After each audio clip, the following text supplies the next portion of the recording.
I'm David Attell, and I'm here to pour myself out, get the message out about the new Gong show on Comedy Central, and of course to reminisce about our Afghanistan USO tour.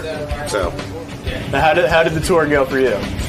I think we'll all agree that the tour is great. It's the getting there that sucks. The flying, taking 5 planes to get there, spending 20 hours, and very unsmokable airports, which was a shock to me. Turkey, you can't smoke in the airport. Can you believe it? Jeez. Yeah, you can bang a boy in the. I'm kidding. No. But yeah, that was the hard part, and the heat of the whatever that was, desert areas was very, very crazy.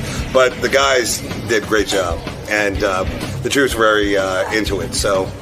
I think David Attell's got some real pressure on him. He's got to go out and promote the Gong show. They're starting it on Comedy Central. He's the host. He's the host, yeah. Yeah, it's his show, so he's got to get out there. You think there's real pressure? It's Comedy Central.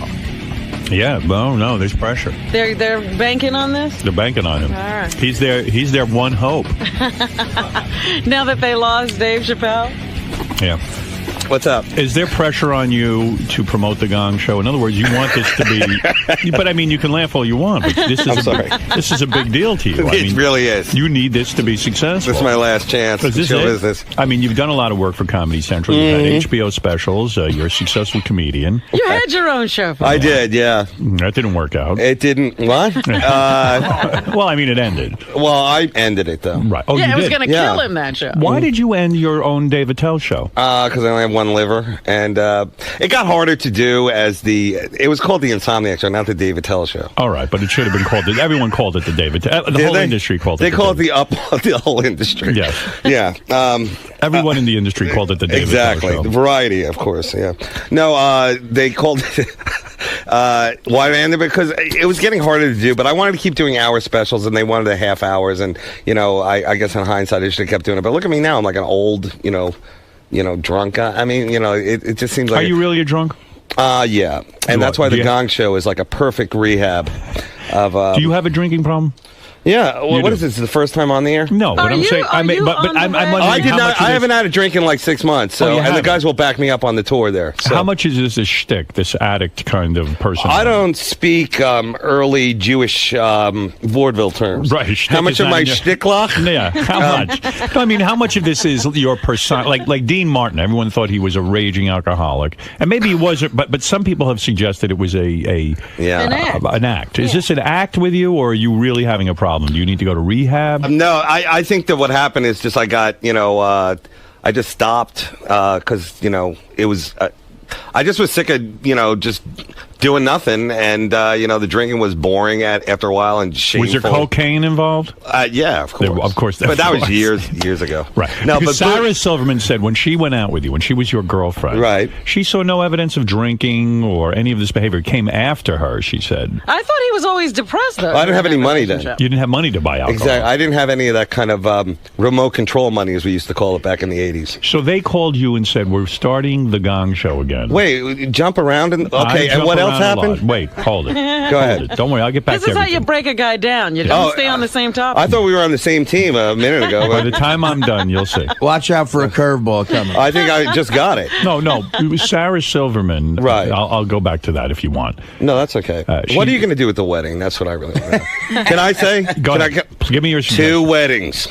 It seems to work in every Ashton Kutcher movie. Why wouldn't it work for you? You're making a good point. You run from the guest house to the front of the house and the back of the house, and the mate's like, "What's going on, Mr. Howard?" That is genius because there's so many people who split up. You could have the other partner there. That's a very, very boring. All right. So what happened with the Gong show? Yeah, Dave. Now let me. Can I say one thing? Tip of the hat.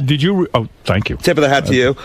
Howard takes it to the level that we can never get it to with these acts. Because you've brought on all these amazingly freakish people, cool people, brought out. They're fun, and I'm like, how do we do that? I don't think we got to that level, but you were the inspiration. Thank you. There you go. So, and that's not just sucking up. That's actually true. No, so. It's nice to hear someone say that. So, but the Gong show, were you a fan of the Gong show? Yeah, I think the Gong show was like the first time you actually saw freaks.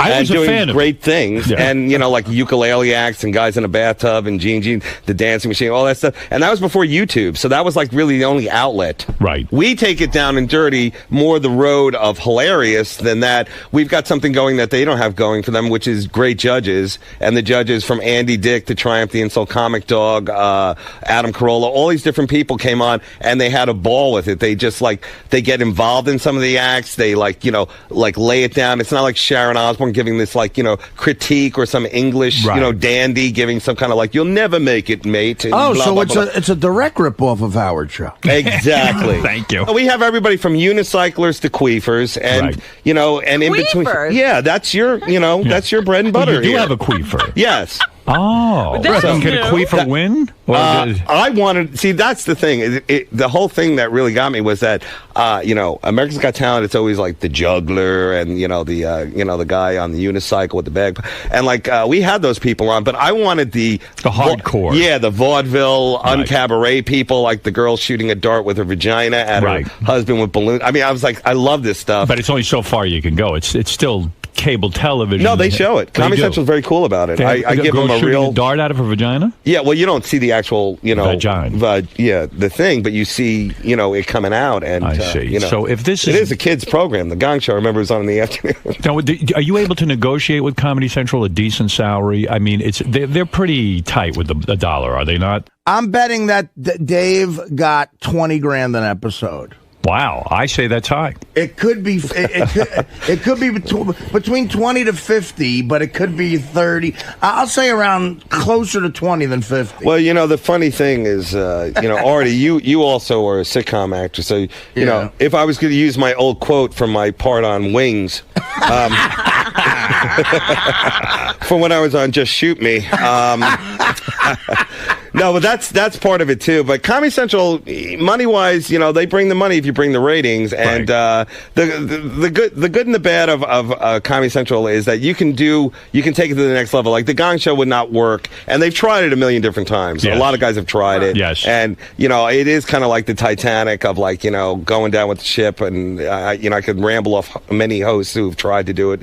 And we immediately went in and said, we're not going to try and do what Chuck Barris did. Okay, right. I'm not wearing a suit. I'm not wearing a Indian war bonnet with a kilt. But Chuck Barris had fun with it. Yeah, he was great. He was almost looked drunk. I always thought he was drunk. High. How long did you date Sarah Silverman? I don't know. Are you asking me to go to the wedding? Yes. How long did I you go? date? What, to my wedding? Yeah. Do you feel not with that face. To my wedding? Do you want to go to my wedding? Oh, I guess my Gong Show money. I can't afford. I mean, we're not a Dell figurine. What if I bring a beautiful Kyrgyzstanian girl that I met in Kyrgyzstan? Listen, I love you, and I think you're great, and I'd like to become friendly with you. But you're not coming to the wedding. But we never hang out together. I mean, would you really want to be there? 3 words: bong hits and Scrabble. Let's make it happen. Let me put it to you this way, Dave. What kind of gift could you afford at Crate and Barrel? Look, talk to me about Sarah Silverman and Jimmy Kimmel announced they have broken up. And that's why I bring this up. Do you think it's because of the Gong Show? No. Is that like a thing in their relationship? If the Gong Show ever comes back. I want to ask you something. Go ahead. Why did you and Sarah break up? And maybe that'll give me insight into why Jimmy and Sarah broke up. I don't, why? Yeah, did she break up with you? Or of course. She did? Yes. You were in love with her? Absolutely. Seriously? Well, what do you want me to say? No, I don't know if you're being sarcastic. But it was puppy love, you know what I'm saying? All right, it was it's a not long like time the adult ago. love that you power couples share, you know? Right. The love of a jet getaway weekend to, where do you guys go again? But isn't all love puppified in a sense? Where do you guys head off to, whether it's the Hamptons or Darfur to just help out? Hold it. To hold an AIDS baby? Try to be serious with me about this. I'm trying to get insight. His defense mechanism is up, Dave. Come on. How long did you date Sarah Silverman? How many months, years? I don't know. Well, I would like to think it was a couple of years. Yeah. Okay. And what would she say? I don't know. She brings it. Okay, I'm just asking. I'm trying to get insight because I like Jimmy and Sarah very much. I think they're going to get back together. Bruce. You do? Yes. Why? Well, sweeps weeks are coming up, and October's rolling around, and nothing gets. You think it'll be a big deal if they get back together? You think this is a publicity stunt? Yes, he does. No, I really do. No, but in all seriousness, You were going out with her. You loved her. Right. Was the sex great? I keep thinking that Jimmy and Sarah maybe didn't have great sex. That Jimmy maybe got bored or something. Really? I don't know. I'm trying to put this together. You don't think Sarah got bored with the sex? She could have. I'm asking from a man's point of view who slept Jimmy with Sarah. was the great lover? Was Sarah a great lover? She was a great. I would say she's like 3 lovers in one. No, is she a great lover? Isn't that a term that you really only use for like an older man? Come on, stop. She's a great lover. Man. Is she a great lover? Yeah, she is. She's a very, I'll tell you one thing, and this is all in truth. She's a very alive person. She's very in the moment and all that kind of stuff. And me, a brooding, balding old guy. That's the kind of stuff that you're attracted to. Right. She's like a live person, and she's good at sports. And I could give a shit about sports, but the sex was frequent. In other words, it wasn't being withheld. It was a good. Is that what you think would happen with them? I don't know. I'm trying to piece this together. It's shocking to me. I'm actually upset about it. Are you really? Yeah, because I enjoy hanging out with them as a couple. Well, why can't you still do that? As a couple? I can't. They won't get together as a couple. As a T-Mobile cell phone, can't you? You know what? I'll tell you this. What is your theory on this? What do you think happened? I really just heard about it the other day because we got a little saying in Afghanistan. Right. If you love it, no. I really don't know, but I'd say that both of them are, I don't know Jimmy that well, but I know her pretty well, or I did. And I think that, they're probably working a lot, he has his show. Right. And she has her show, and that's a lot of work. And then I think, it's like adult stuff. It's not like when you're, just out of college kind of hanging around things. So it's more of an adult scene that I probably wouldn't, know about. But that's probably, I'd say, the problem. Last time I saw her, she said, "I love him. I'm going to be with him the rest of my life." Blah blah blah blah blah. And what happened? Well, this was the rest of her life. You just didn't know. It didn't mean she was going to be dead. Right. I don't know. I don't understand it, to tell you the truth. I really don't get it either. And have you ever done Jim's show or Jimmy's show? Yeah, I have. Yeah. When during the Insomniac thing, I came out and Did you discuss having sex with her? His girl. No, I didn't. You didn't. Why not? Wouldn't that be great television to say, "Hey, I banged her, you banged her. Let's compare That's notes." Pretty rock and roll. It's not so much comedy. That's like what rock funny. Guys do. Like Eric Clapton could do that or something. Like I don't know. I mean, I would have tuned in. I would listen to you guys comparing notes and saying, she didn't do this, but then Jimmy would go, "Oh no, she did that with me." Don't you love it when he goes, "She never licked my balls, and that upset me." And no, Dave wants to do jokes about shampoo and a sock. Every time I come in here, you always bring up Sarah and all that stuff. What do I have to do that? Like, if I found Bin Laden on that trip, and I also opened Iron Man, would that? No, I only brought it up because of the news that they were. I know. I thought it's shocking. You could offer insight. I did. Do you think it has something to do with the gas prices? Now this leads into neutral territory. Do you have sex videos of her with you? No, you never took her. Before that, no, never. Wow. Well, all right. I will drop it then. Honestly, Howard, would you? Don't you feel like that's like you got to be really on your game to do that kind of stuff? Like sex video? Yeah. I've tried it and it never works out well. I've done it a couple of times in my life. Now, a man in your position, why would you even put yourself in that position? I look so bad. You do? On these videos. You think you're in decent shape. What? You really aren't the the best judge. You should show us. I did one where I took the video on my penis, and I don't know, it must have been bright light, but it looked very veiny and like, it was, I was like, ugh. You're too harsh and critical. When people ask me that, I go, look, I'm embarrassed by video of me not having sex. Just acting. Yeah, right, just being around. Right, yeah. I mean, that's what I mean. You're too critical of yourself. You should let somebody else judge it. Okay, Robin, I'd love to have your critique. After Gary came back from Afghanistan, he came to me and he said, "Dave Attell is a saint." I said, a saint. He said they should call him Saint Attell. He really is. Why do you? I said to Gary, "Why do you say this about Dave Attell? Because as far as I can see, he doesn't look like any kind of saint to me. Right. He seems very... Nobody's ever described him that way before. And he's a Jew. And he's a Jew. That's right. And then the Jimmy thing, right? Right. So, and he fucked Sarah. Yeah. I mean, I don't see him being a saint. No saint has ever fucked Sarah. So Gary goes, Wolf, there were days when we were traveling. You know how you talk. He goes, Wolf, there were days we were traveling. And we would be very tired. And sometimes the USO would say, when you're eating, go have meals with the troops and talk to them. But sometimes we were so tired we would just eat amongst ourselves. But Dave Attell would go over to the troops' tables no matter what was going on and sit there and talk with them. It's very, very important to him. The whole time he's there, he's talking to the troops. He never shied away from the troops. Right. Well, is that accurate? That is accurate. And, the guys didn't know that that's part of the USO thing. It's not just doing the shows, but, they picked it up real quick. Artie apparently didn't know. All right. Well, but Artie is a different... Slept, yeah. We just... Artie slept through all of Afghanistan. But they were like, how do you do it? And I go, well, I was brought up as a runaway. And I was used to going truck to truck looking for love. No, it's... What is these guys are... I'm sorry. Go ahead and explain yourself. I'll explain. I'm glad that...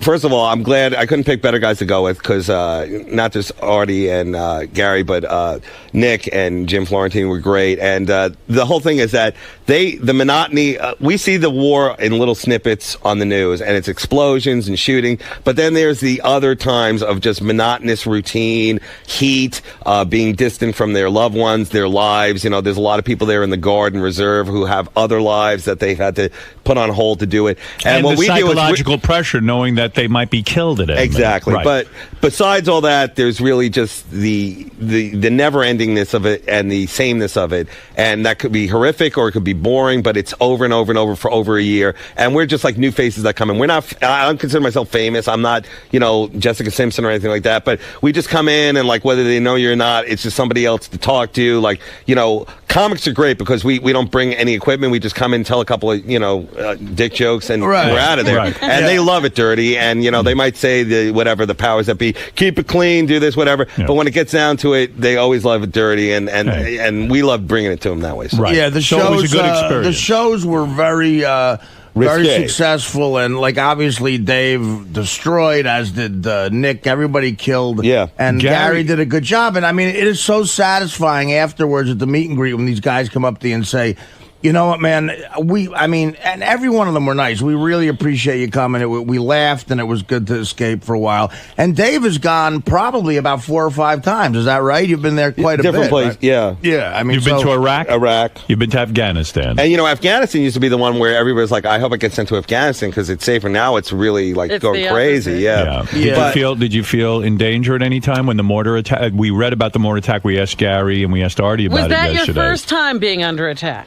Well, besides coming on this show, the emotional mortars, the rounds shot at me, the salvo coming in. No, it happened in Iraq too, but it wasn't like where we had to get in the bunkers. It was just kind of like, oh, by the way, we were attacked. But the best part. There's 2 stories I'd like to say about the whole tour. One of them was I was roommates with Artie for a while and Nick DiPaolo, and. It was fun. That's a fun room. It was a fun room, and Artie. It's hard to sleep with him because he, you think like he's a bigger guy, he must snore. Well, I snore, right. Nick might snore or whatever, but he talks in his sleep. Oh no! Really? And not just talks, he orders food in his sleep. Oh, I'm not kidding around. Get Nick DiPaolo on the phone. It's so true. Yeah, no, is that right, Howard? That's crazy. Dana and a couple other chicks have said this to me. You order food in your sleep? And Howard, he sounds contrived, but he's telling the truth because it is true. Other people have told me this, and it's so embarrassing yet so funny. I never heard it. Does it arrive? Does the food come after? What did I say? I'm no Craig Gass, but may I try it? Yeah. Okay. It's like 2 burgers and a dew. Like Mountain Dew, 2 burgers and a dew. Oh, are you serious? Yeah. You mean he's laying there, and all of a sudden you start hearing him talking about food? 2 burgers and a dew. Burgers. But what not else just does he laying mention? there. What else does he? Kind of shaky, kind of like. I do. I get the shade. What else? What else does he order? I'm curious. Pizza. Well, Nick DiPaolo said the 2 burgers and a dew thing, and that was why I knew they weren't bullshitting. Just 2 separate times they said the same exact thing that I ordered. Wow. Yeah. And I'm like, I don't even drink Mountain Dew. And the whole trip too, he was not really eating. He was eating apples the whole time, and he had like 1 big meal, and that was about it. It's amazing. Gary was telling me about you in Afghanistan, and he said this, and I hope I don't embarrass you. He says, at one point, Dave Attell waved his hands over the desert, and it turned into water. I'm not kidding. No, you know what? I was afraid, like flying in the helicopters and all that kind of stuff. But that was pretty cool that we got a chance to do that. That was really cool. Did you shoot off a gun like Artie and Gary? Yeah, I did. You did, and you liked it. Yeah, no, that's the coolest part of it because, like, you know, they were like, "Hey, how do you know like this?" Because I watch all those military like history channels. Why do you? I love that stuff. Why do you go? You didn't just go once. This is your 5th time over. Well, no, I've been to Afghanistan twice and Iraq once, and then I've done like other USO. Why stuff. do you do it? Do you feel an obligation? Yeah, I also feel that you know, like when not really asked to do anything, and that like it's a really good. I guess we're lucky that we get to do it because we're in like show business. Right. But you know, I just feel like don't get a chance to do anything. And like I've traveled a lot, but you know that part of the world is like a whole different animal. And, it really is. Like you would never. Well, I told this to I think Nick, whatever. When we were in the Kyrgyzstan airport, by the way, do not honeymoon around there because that's there was a guy getting on the plane with a bow and arrow. I'm not kidding around, Howard. I'm not kidding. A Mongolian hordeman, whatever, was getting on with a bow. And he was at the counter like, when can I get that flight? And I'm like, that guy's got a real bow and arrow on him, you know? And you're only afraid of the bow and arrow from a distance, but up close, it's kind of like retarded, you know? Yeah. I mean, no, it's the bit I'm working at. So you are a man who feels compelled to help his country any way you can, and you do it. Yeah. And you do it with joy. Can I say one thing? Yes. Okay.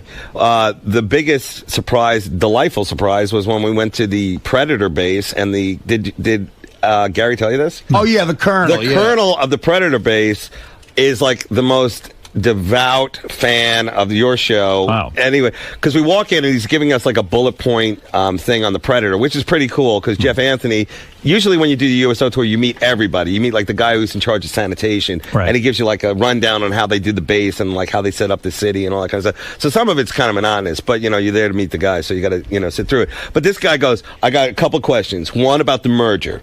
And like he's like a colonel. He's up on it. Yeah. And the next one, Jim, are you still going out with Robin? Yeah. And then like, where's Artie? Is he coming out? You know, well, he Dave, wants you to be up fanatical. Right. Dave has been there so much, Howard. He knows enough, and he reads a lot about it. I guess. Yeah. Where he's talking to the Army guys in Army terms, like a guy will have a rifle, and we don't even know what the fuck it is, and Dave will be going, "What are you using that? Do you use S-50s, or you got a 485 Glock on that?" I didn't say that. I mean, no, you knew numbers. You're a gun freak. You're not a gun freak. Nick in Lake Tahoe, you're on the air. Go ahead. Good morning, Howard. Thank you very much. I got a question for Dave Attell. Was there any time on the trip that you guys were so scared that you said, "Oh man, this is it. I don't know if we're ever going to get out of this one," or anything like that? Artie, Gary? Probably when Artie was talking in his sleep about food. I thought he was going to eat me. No. I think it's scary. I think the real scary part, because they can take really good care of you. The scariest part is the flying. You know, like you fly in a lot of different aircraft, old military aircraft, like from the That's scary. the 60s. Howard, no windows, and it's claustrophobic. Yes. And you're a target, too. And, well, you can't fly over Iran or Pakistan, so it's really... Remember how you used to always bitch, and you were so right about how France wouldn't let us fly? Right. So these fucking planes have to go around and use more fuel. It takes longer, and these soldiers are packed in these planes with all this equipment, and because you can't fly over fucking Iran or France or whenever we couldn't do that, it takes longer, and they're tired. And you don't realize how important windows are on a plane to make you feel more secure. Right. You're just up and you don't know what's going on. But during the mortar fire, I got to a point where I really was a little first of all claustrophobic in the bunker. Second of all, knowing a little bit, because there was a lot of us packed in. And when we're walking, and that kid said to me, "Look, the way I look at it, if you get hit, you get vaporized." And it's like, it's going to be weird just... that got to me a little bit. Yeah. But they make you feel... It's got to hurt to be vaporized. But they make... What is vaporized, Artie? Can you explain that a little bit? Well, in other words, you get hit with a weapon that's so powerful that it just can turn you into dust immediately. You don't even feel about it. Yeah, there's nothing left of you. Right. Gary said at one point, Dave Attell jumped on the mortar. I would have done that if it was good for the show. Well, did you ever at any time assess who would be a problem if it got heavy? Well, I did think that if, let's say, we were captured, I know as a Jew, I would have had to think out one of the other guys. Right. No, if we say got into a crash and we were in the desert by ourselves, abandoned, alone, and had to resort to cannibalism, you figure I'm going first because they're lasting 2 months on me. Let's go to Jerry. Jerry, you're on the air in Dover. Okay. Hey, besides that, the Gong Show looks like it's going to be funny as hell. But, thanks, man. Hey, Sarah Silverman, little star fucker. Did she take it up the ass? Wow. Well, that's a legitimate question, and you got to deal with it any way you have to deal with it. You really think he should answer that? I do. I think it's legitimate. I don't think it's a nice question, but I think it's a legitimate question. Did Sarah take it in the ass? No, I don't see any of that there. I think it was more by Kabbalah sex. You know, it was really it was more traditional. Yes. All right. I like how that guy came at it. You were with her in the early '90s. That was the height of the anal craze. Was it really? Absolutely. You missed it? Even Robin went through it. Robin took it. I had it a couple of times in my ass. Yes, absolutely. Well, you know, back in the desert, that's really the only way to clean yourself. Clean your piece, as they call it. That means she probably took it right up the ass. What's going on with your relationships now? Do you have a girlfriend? No one ever reads about you in the tabloids. The Gong Show is really, I think, like a eHarmony for me, because I met so many interesting ladies on there. This one girl. Are you having sex? Well, not really, because I stopped drinking. Oh. You mean that ended your sex life? Well, it does. You know, it kind of like, you know, Are you'd you rather a go home. loner? I'm actually one of the few guys who's cool being alone. And that was kind of the weird thing, like sharing a room with these guys. Yeah. Because I think he'll say it too, like, Artie, you're on the road all the time, but you get like your own. At the end, you go into your own room and you can do whatever you want. Absolutely. You know? And now it's kind of like this, like, you know, guy club, you know, and like, you know, you're afraid to like undress in front of everyone. Yeah. Although you're walking around wearing just a towel, you know, a towel, and that's always fun. But we had, because again and again, like Dave said, we couldn't pick a better bunch of guys. There were a couple of nights where, you know, we couldn't sleep, and it was just me, Nick, and Dave, and just laughing all night because you know we. You know, you just love each other's company on top of being performers. And, I mean, Dave, you know, is being humble a little bit. A ton of guys recognize him from Insomniac. They love seeing him. Right. And he goes up and, like, literally at the mess hall, he'll go out of his way to just talk to guys. And like I told you yesterday, there was one group of guys who said to me and Gary, look, they were just out of Fort Hood, Texas, going away for 15 months. They asked, could you hang out with us? And Dave was very aware of that. And he always did it, never said no to anything. So, I mean, Dave. It was a great tour. That's not true. But, I mean, thank you, Ari. But a lot of it has to do with, like, that's our fan base, too. These guys are the guys who come see our shows when they're, you know, and it's like, that's the cool connection, because it's not just like they know your stuff, or like a lot of them have said, you like, don't care. You never think about your own life. You never think about the fact that you might get killed over there. Well, I'm kind of hoping. You're hoping you die. Since I have a miserable life, but no. Now tell me, you don't have a girlfriend. I don't. And so I can't go to the wedding then. You don't have anybody who... No, I have a friend. You got a friend. Yeah. Something's going on. Well, you know, you know. Why are you keeping it such a secret? No, I'm a girlfriend now. Why are you hiding her? Bring her in here now. Why did you say it's a her? You know what? I'm gonna. I'm gonna. Who you're voting for now that you've been overseas and you've seen the action firsthand? Who will be the best man to handle the situation in Iraq and Afghanistan? Wow. Is it Obama or is it McCain? Well, sometimes I think it's really, I think, the 1-2 punch. You got to get like the right vice president, and like, you know, sometimes I think like, late at night, especially after a drinking binge, the best guy for the job would be Obama and the Burger King. You know, the actual Burger King. Stop it. No. Tell me who you're for. Who am I for? Yeah. Who is the best commander-in-chief? You've been with the troops. Yeah. You know, Mayor McChee. You've spoken with the troops. Yes, I've spoken to them and you heard their views. You think the Burger views. King would be a good vice president? Well, the Burger King burnt down. Talk about... Oh, that's right. Oh, you didn't tell that story? Well, I was trying to, but we were all over the place. But we only had 3 hours. The Afghanistan... The Afghanistan Burger King. The Kandahar, the base we were at in Kandahar, the place that stunk like shit. Yeah, the Kandahar BK. Yeah, it had a Burger King. Yeah. And of course, I hear that, my eyes light up. Yeah. And then they go, but it burnt down last week. Yeah. A mortar hit the fucking Burger King. So I was looking to have a Whopper with cheese with shit on it. I've actually gone to a fast food restaurant, whether it was Burger King or McDonald's in Aruba many years ago. Right. And it was so bad. Really getting into the local culture. Oh, my God. I was so fat back then that I decided I needed to eat Burger King. And I go in Aruba, and I go into the local town. It took over an hour to get a burger. There's no such thing as fast food. Can you imagine in Afghanistan what that would have been like? I mean, you would have been sick. I'm sure for and months. the guy behind the counter. Yeah. What would you like? You know what else they have? Like a Starbucks ripoff type place that they build. What, the Tim Hortons? Well, not the Tim Hortons. Like I love that place. Talk about real heroes. It's those 4 Canadian girls working at the Tim Hortons. Yeah, there's a Tim Hortons in Afghanistan. And there's like a coffee bean type place. Yes. Green bean, whatever. You think they set that up for the troops, you mean? Yeah, I mean, it's a whole city. So the funny thing is, you see a lot of these big, good old boys from the South walking around with an M16 and a caramel macchiato. Yeah. Frappuccino. Isn't it amazing, like, the lengths people will go to make a living? I mean, that's pretty something.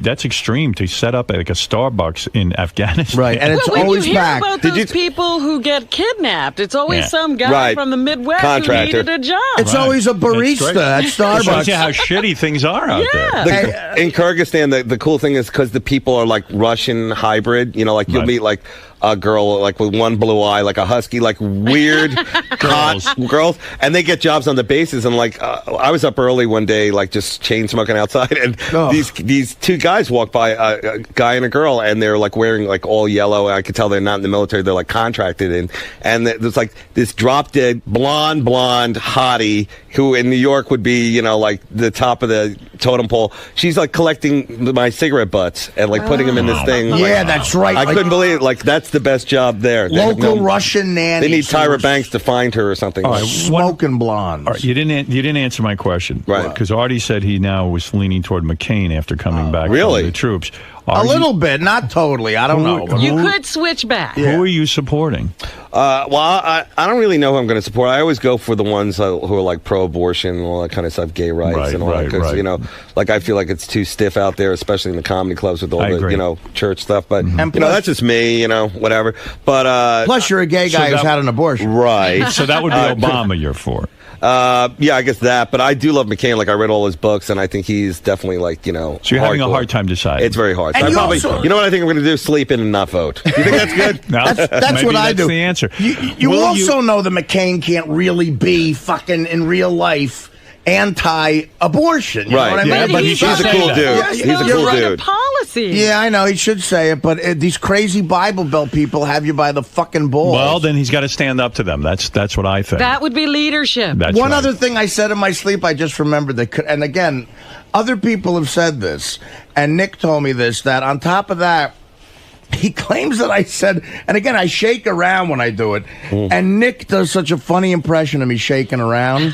But what does he claim you He said? claims I said, no, regular Coke. Regular Coke. I'm not kidding. I don't know if that was a drug. I'm It's not the kidding. greatest thing I ever I mean, heard. and these both guys said when they woke up with me one night that I was ordering a burger and a Mountain Dew. I don't dream about food like most guys dream about pussy. Exactly. Well, I had a Maybe. wet dream and I woke up and it was all ketchup and Russian dressing. He would go to sleep with like ice tongues, like a teddy. Do you realize his nightmare is being served Diet Coke? He hates it so much. I do. I never Listen, thought of it that one way. final question. Yeah. Will you call Sarah Silverman and try to date her again now that she's broken up with you? Howard, I'm not even. I said it before. I'm not in her league. I mean, come on. I think you're really hot. You do? I do. I've been trying to dress a little bit more adult. You I'm look glad good. you picked up on it. You know what, Because Howard? if you're going to host Very, the Gong Show, you got to show people that you're in charge. Very relaxed with a suit jacket, like George Carlin. Like with an a Armand beard. Desante. Right. You know It was what, my Howard? pace Enough car. nonsense. Dave is being, again, if any interviewer could get it out of him, it's you. But Dave has that comedian thing where, you know, he tells all these jokes. But I don't know this for sure, and I've known him for a long time. But in the early '90s, he was like the king of New York, like the best comedian That's there nice, was. Ari. And when he was playing at a club, other comedians would be late for spots at other places. All right, so because what happened? You'd stop and watch him. Well, you know, what I'm saying is, Am I dying? on top of Sarah, I guarantee he got so much pussy back then because he just was like the shit, you know. And So you downplaying the amount of pussy I mean, you get? I don't know. Would you guys one at a time? Even the Taliban, they give him a blanket and a Quran. You're when a they- famous guy now, Dave. Come on. This is all I'm going to say, okay? First of all, she's really funny. He's really, Jimmy's really funny, and I'm sure something's going to happen and, you know, whatever. Right. But in terms of already saying that, that's really cool because when I was on the tour with him and Nick, who, like, when, I don't know if you guys know, but in the early 90s, Nick DiPaolo was the guy. Right. He really was. Like, we would look at him and like, wow, this guy, like, he'd show up, you know, good-looking guy, really on top of his game. And, you know, I still look at him in awe when I think about, like, his writing skills and all that kind of stuff. So there's a lot of really good comics on the tour. And then Artie had to do, like, a half an hour, so that's pretty rough. And we divvied up the dick jokes and the, you know, the masturbation stuff. Right. The good thing is that every guy, Florentine, Dave, and Nick are all headliners, so they were nice enough to, like, by the time I get up, you got to leave the headliners some subjects to go for. Like, you know, so they were gracious and left you things. Yeah, they knew exactly how to set you up. That was a great You guys are all great, I have to say. I know, it's a real, like, love fest. I've never met a bunch of greater guys. Well, I mean, you know, if someone... Let me tell you what really happened. Other than Sarah Silverman, have you ever fucked anyone else famous? Yeah, you asked him a question and he deflected. Well, that's what I mean. This is what he does. No. What happens. All right, listen.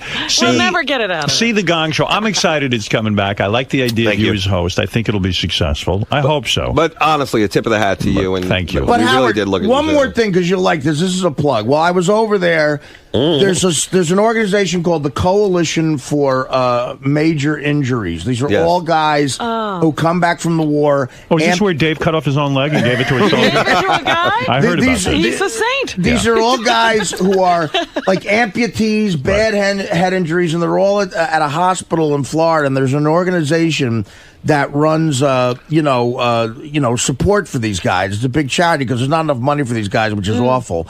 And Dave does work with them. And while we were at one of the meet and greets, a guy came up to me and said, Art, you don't know this, but I have half a leg, and I chose to come back here to work administration, but I work with this coalition. Would you guys do a show in Orlando, Florida for us? And maybe, like, if it's you and Attell and these guys, we get 4,000 people and just give it all to the workers. I gave him my phone number, and I've been in touch with someone he knows.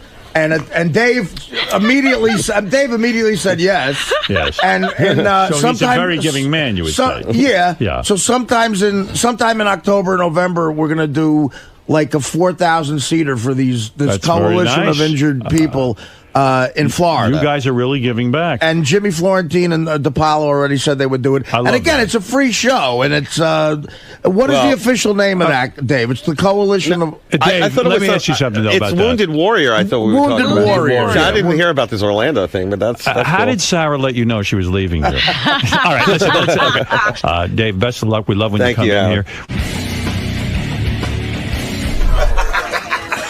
So, Dave, are you really the saint that Gary's making you out to be? I think they built me up pretty hardcore, but one man's saint is just another man doing his job. Not like these Hollywood types. No, we really want credit. Come on. No, but they, I don't know. It was, put it this way, there were a lot of dick jokes that the guys loved. That's what I think everybody did their job, but it's not really a job like you kind of enjoy it and all that kind of stuff. I couldn't do my 20 I like how Howard brings you back to earth. You can do anything, and he's like, Dave, how do you think Artie handled the hot weather over there? I know he was nervous about that for a while. I have to say, honestly, I really didn't think he would make it through the 100-plus degree temperature, but he did. I slept most of the days anyway in air conditioning. With his ordering food. His Green Beret training kicked in. I mean, he did it. Like when he had to be up, he did it because after like 7 in the morning, it starts getting really hot. Right. And by afternoon, it's like way too hot. But the locals seem to be moving. I don't know. I'm just rambling, but. Morning, and I guess Jason got kicked out of Subway. Said surely. Jason said it wasn't true, but who knows? It really doesn't matter. But because in this place, one story starts over here, and it goes on, and it ended up over here. And they said the meat on a Subway sandwich ain't that good. Artie said, why would you eat there when you got all these delis in New York? Well, I'm going to tell you that it's really not that much different. A sub shop, a deli, Subway serves great product. So I ran around yesterday. I had my buddy bring his sandwich in from Troy, New York. Deli and brew. Best subs, best slice of pizza you'll ever get. And then I went to Carnegie last night. I went to a Subway last night. I went to a deli in Hoboken last night. So we got meat from all over for Artie to taste. Can he tell the difference? Can he tell which is Carnegie? Yeah, probably. But he's going to see that it's all pretty good. And then I bought Maryland favorites. I brought Artie some crab cakes. I brought Howard some chocolate-covered matzah, homemade in the Laskin house. So, just here to have a little bit of fun, let him taste the roast beef, and head on back to Maryland. All right. Hey, now. Hey, where's that dude? Where's the guy who called me? Is he here? Yeah, bring him in real quick. What's your name? What? Why are you yelling, man? You already angry? David. What's your problem, man? He's taking your chocolate-covered matzah. Ronnie. Yeah. My wife made it for you special this morning. You don't think I'm going to eat that, do you? No. How do I know you're not fucking crazy? Artie would eat it. Artie might eat it, but I'm not. I understand that. I mean, I don't know you. You don't know me from the whole... We walk in here with chocolate-flavored matzah. It could have, you know... Yeah, your wife might not like it. There's some weird shit in there. I tell you, she might have shit, and then they called it, chocolate. What is he doing here? This guy called me up, and he says to me, Howard, you were saying some shit about Subway cold cuts. He said, I deliver cold cuts. All right. And he said, I deliver the same cold cuts to Subway that I would give to the, let's say, we were saying deli cold cuts are better. Sure. He's saying that even like something like, what's that famous fucking deli? Carnegie Deli. God damn it. But why do we need him, though? Why does he have the beer? Because he challenged us. Well, we could have just got the two things, and this guy wouldn't be here creeping everybody out. I got him $100. $100. I either have a $100 bill. I got 100 on Artie. Or I got a $100 check made out to North Shore. No. I want my 100. Okay. Stop fucking around. I fucking bet you 200. No problem, Artie. David. Yes. Let's get down to this test. Artie, I've got $100. How are we going to conduct this? I tell you how I'm going to conduct it. Will's going to hand him the turkey. Artie's going to eat it. It's and then he's going to give beef. whatever. Roast beef, right. What, now one is from Carnegie? Yep. One is from Carnegie Deli. I could tell just from looking at it. Yeah, Sure they you don't can. even look the same. This is the Subway shit. That's Wait, taste Deli. it. Let me see. Which one are you saying is Subway? This is the shit. You're saying you don't even need to eat it. Yeah. It looks different. Wait, let me This see. is Carnegie's. You're like saying nice that's roast beef. Subway, and Yeah. you're saying that's Carnegie. You know what, Robin? What? If they put a filet, I know you don't touch Don't this make stuff. up any bullshit. I want my $100 fucking dollars. Let's If see you if I'm right. put a filet or a New York strip on a plate, Yeah. do they look anything like the same? No. Okay. Okay, so let's find out. The Are they answer. both good? They could be. Yeah. David, All right. It depends. let's on what, wait. We don't know if I'm right yet. What are you depends on handing me the what kind of 100? roast beef it is. Why All you right, hand- go ahead, whoa. go ahead, Can I go slow the ahead. room down? What? Why are you handing me $100? We don't know if you're right or not. Just trying to stay here as long as I can now. Okay, all right. I'm Hold honest. on. Enough to get the knife out? Will, is Artie correct? Turn over the plate. You don't know the fucking answer? He's leaving the room. Why are you leaving the room? That's the Subway. Wait. This is the Subway, right? You're Yeah. right. It's the How do shit. you know Wait, David. I got to calm you down for a second. I'm trying to get from Will the answer. Which is the Subway? The answer is they are correct. The darker meat is from Subway. Yeah. The fresh-looking roast beef is from Carnegie Deli. Right, exactly. So, David, where's my 100? Where's my 200? You didn't get a bet with him, did you? You didn't I bet. bet him You had, It's on tape. 200. Clean this fucking guy right out, right now. Here's my 100. I'm going to Man, hold all it he right has up. worry about $100 it. on him. Oh, I feel bad for you. Because I don't even want to taste this. It's gross looking. So how could you make the claim that we wouldn't be able to know the difference? That was the way you set it up.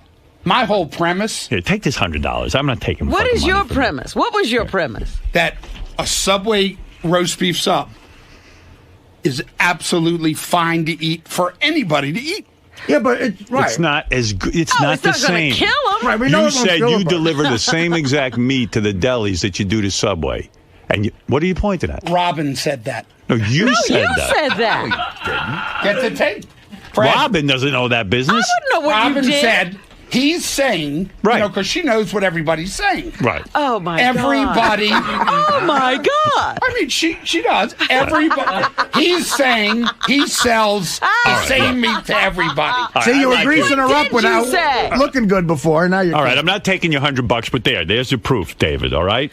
Artie. Yeah, buddy. So this is all Robin's fault. Is Wait what a you're minute, saying. wait a minute. Didn't he say he could Yes. Artie wouldn't be able to tell the difference Right. between the meat he sells to Subway and the meat he sells to a deli? That's what he said. Again, I'm going to correct you, Robin. I'm What sorry. did you say? Howard said Oh, you said that. that. Are you saying Artie can't tell the difference? And you said yes. You bet me $100. If I had said no, where would I be this morning? Oh, my So you're admitting you wasted our time. So, David, thank you. We like reality on the show. Why? So you could tell Howard what room he was in college? But Subway's a good product. They make a great sub.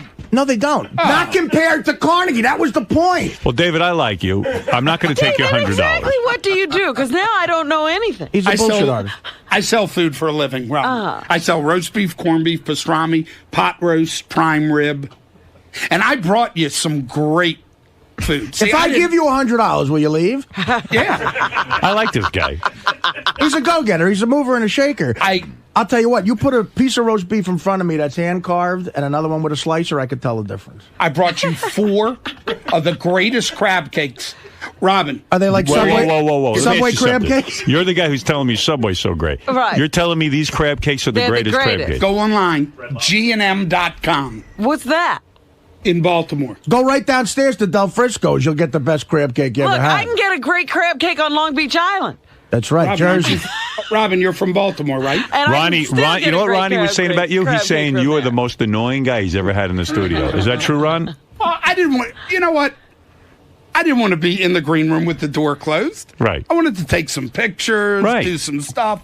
Artie, I'm going to leave you 4 of the greatest crab cakes. Right. From G&M. Bring them in here. I want to taste these crab cakes. See if they're any good at all. He brought 'em in. You bring in a crab cake, I can look at it and tell if it's any good. Don't steal my bit with the roast beef. That's what I just did.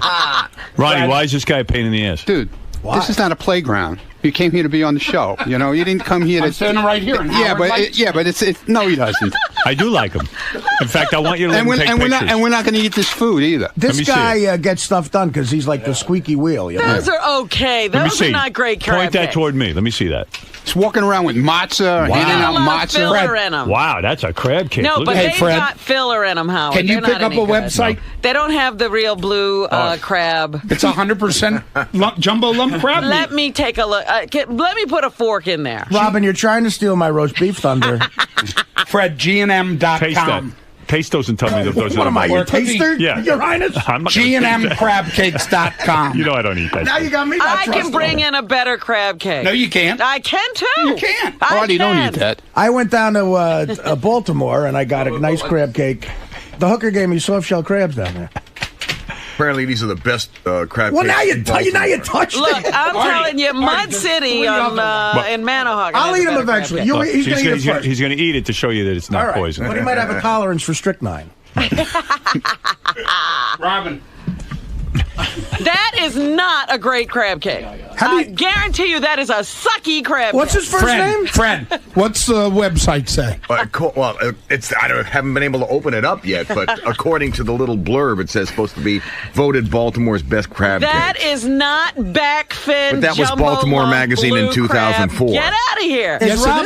Is Robin going to go off her diet? For See, this? there she goes again. Is it delicious? She's talking about stuff she has no idea I what know she's saying. exactly what I'm Right. talking All right, I'll about. taste it All now. right, Artie will tell you if it's the best crab cake.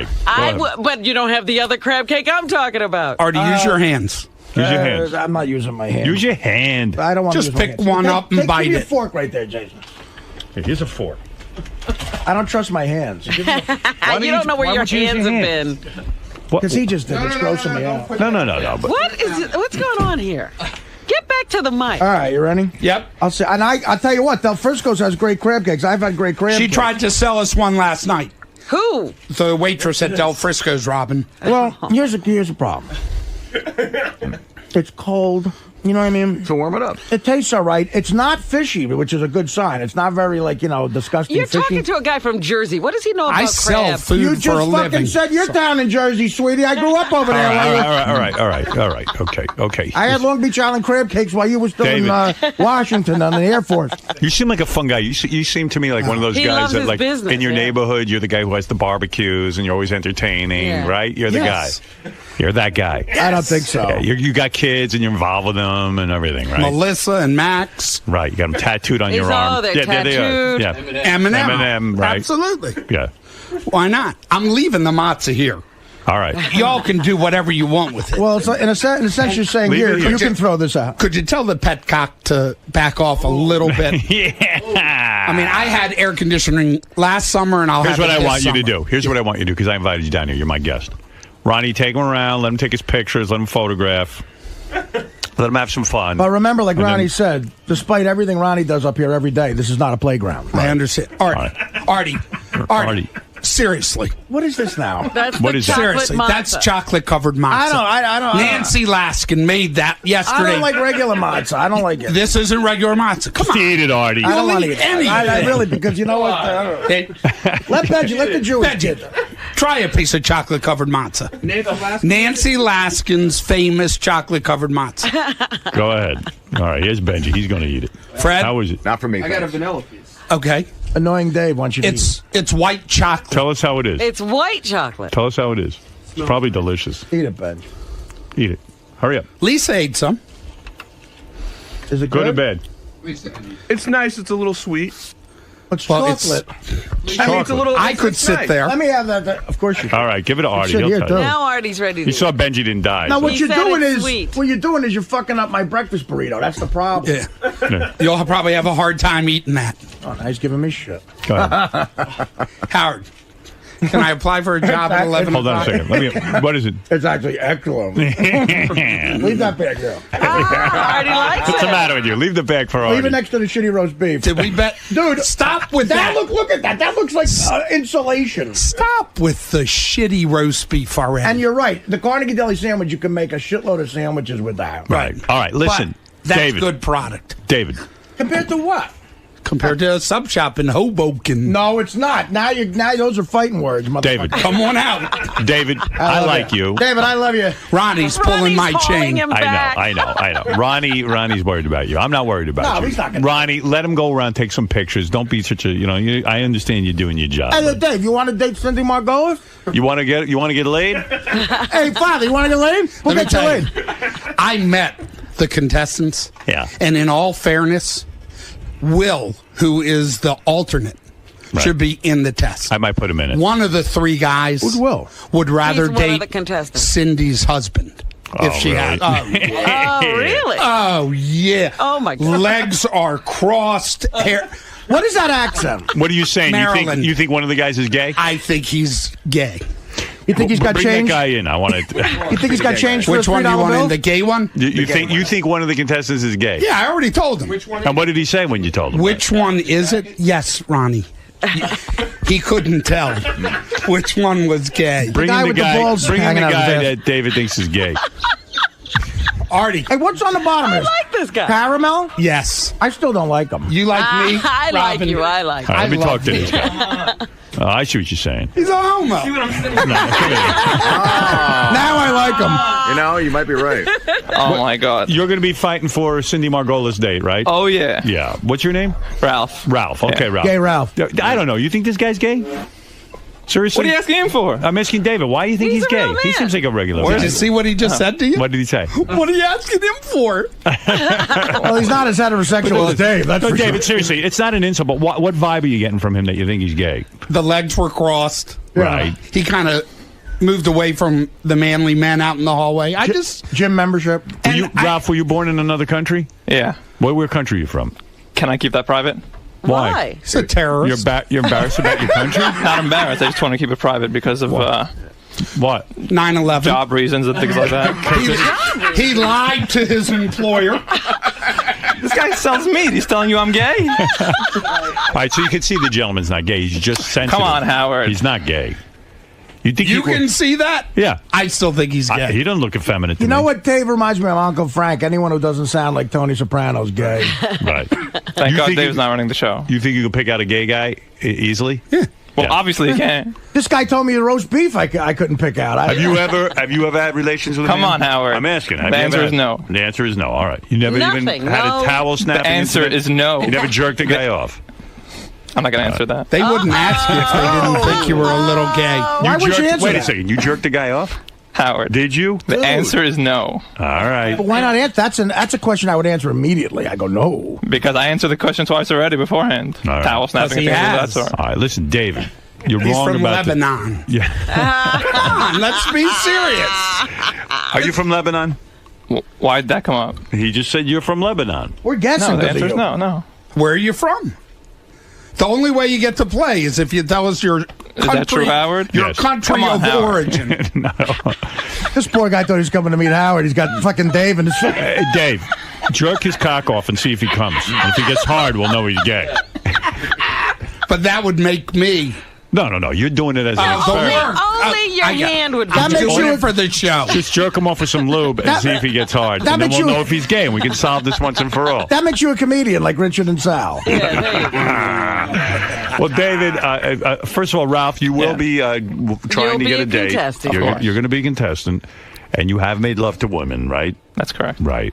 And David, and men. Hey, Dave, what's all over that fucking thing now? Caramel? What is that shit? Yeah, you asked me that already. Caramel. It is? Well, butter. stop eating it if it's bothering you. No, it's not bothering me. It's a napkin.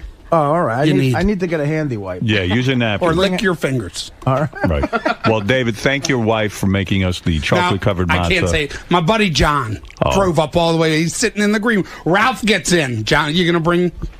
John, is John gay? Is David running the show or is Howard? I don't understand. Hey, Ralph. No, I don't. Ralph. If David said bring John, you have to bring John, don't you? Ralph. Howard, call him in right away. Obviously. David. You won't be on the show, Ralph. Right. David, thank you for coming down. I don't want your $100. You're a nice guy. I like you. Ralph, I'll see you in a few minutes for the Cindy Margolis thing. All right, boys. Thank you. Lisa J. Dude, you couldn't fool him. He knew. Knew what? About the roast beef. Absolutely. But I think we've admitted that it's not something that you can't eat. They make a great sub at a very fair price. Now, we were under the impression that when you were coming in, Artie wouldn't be able to tell the difference, but then you kind of sang a different tune when you were in the studio.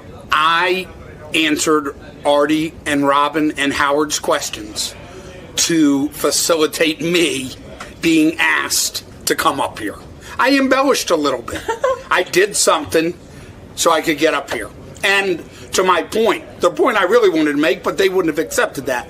Carnegie, Subway, really good deli, really good sub shop. You really can't tell the difference. You put the lettuce on it and everything on it. Subway's great. They do a great job. And there's millions of them sold every day. All right, man. Thanks for stopping. This is a Howard TV original production.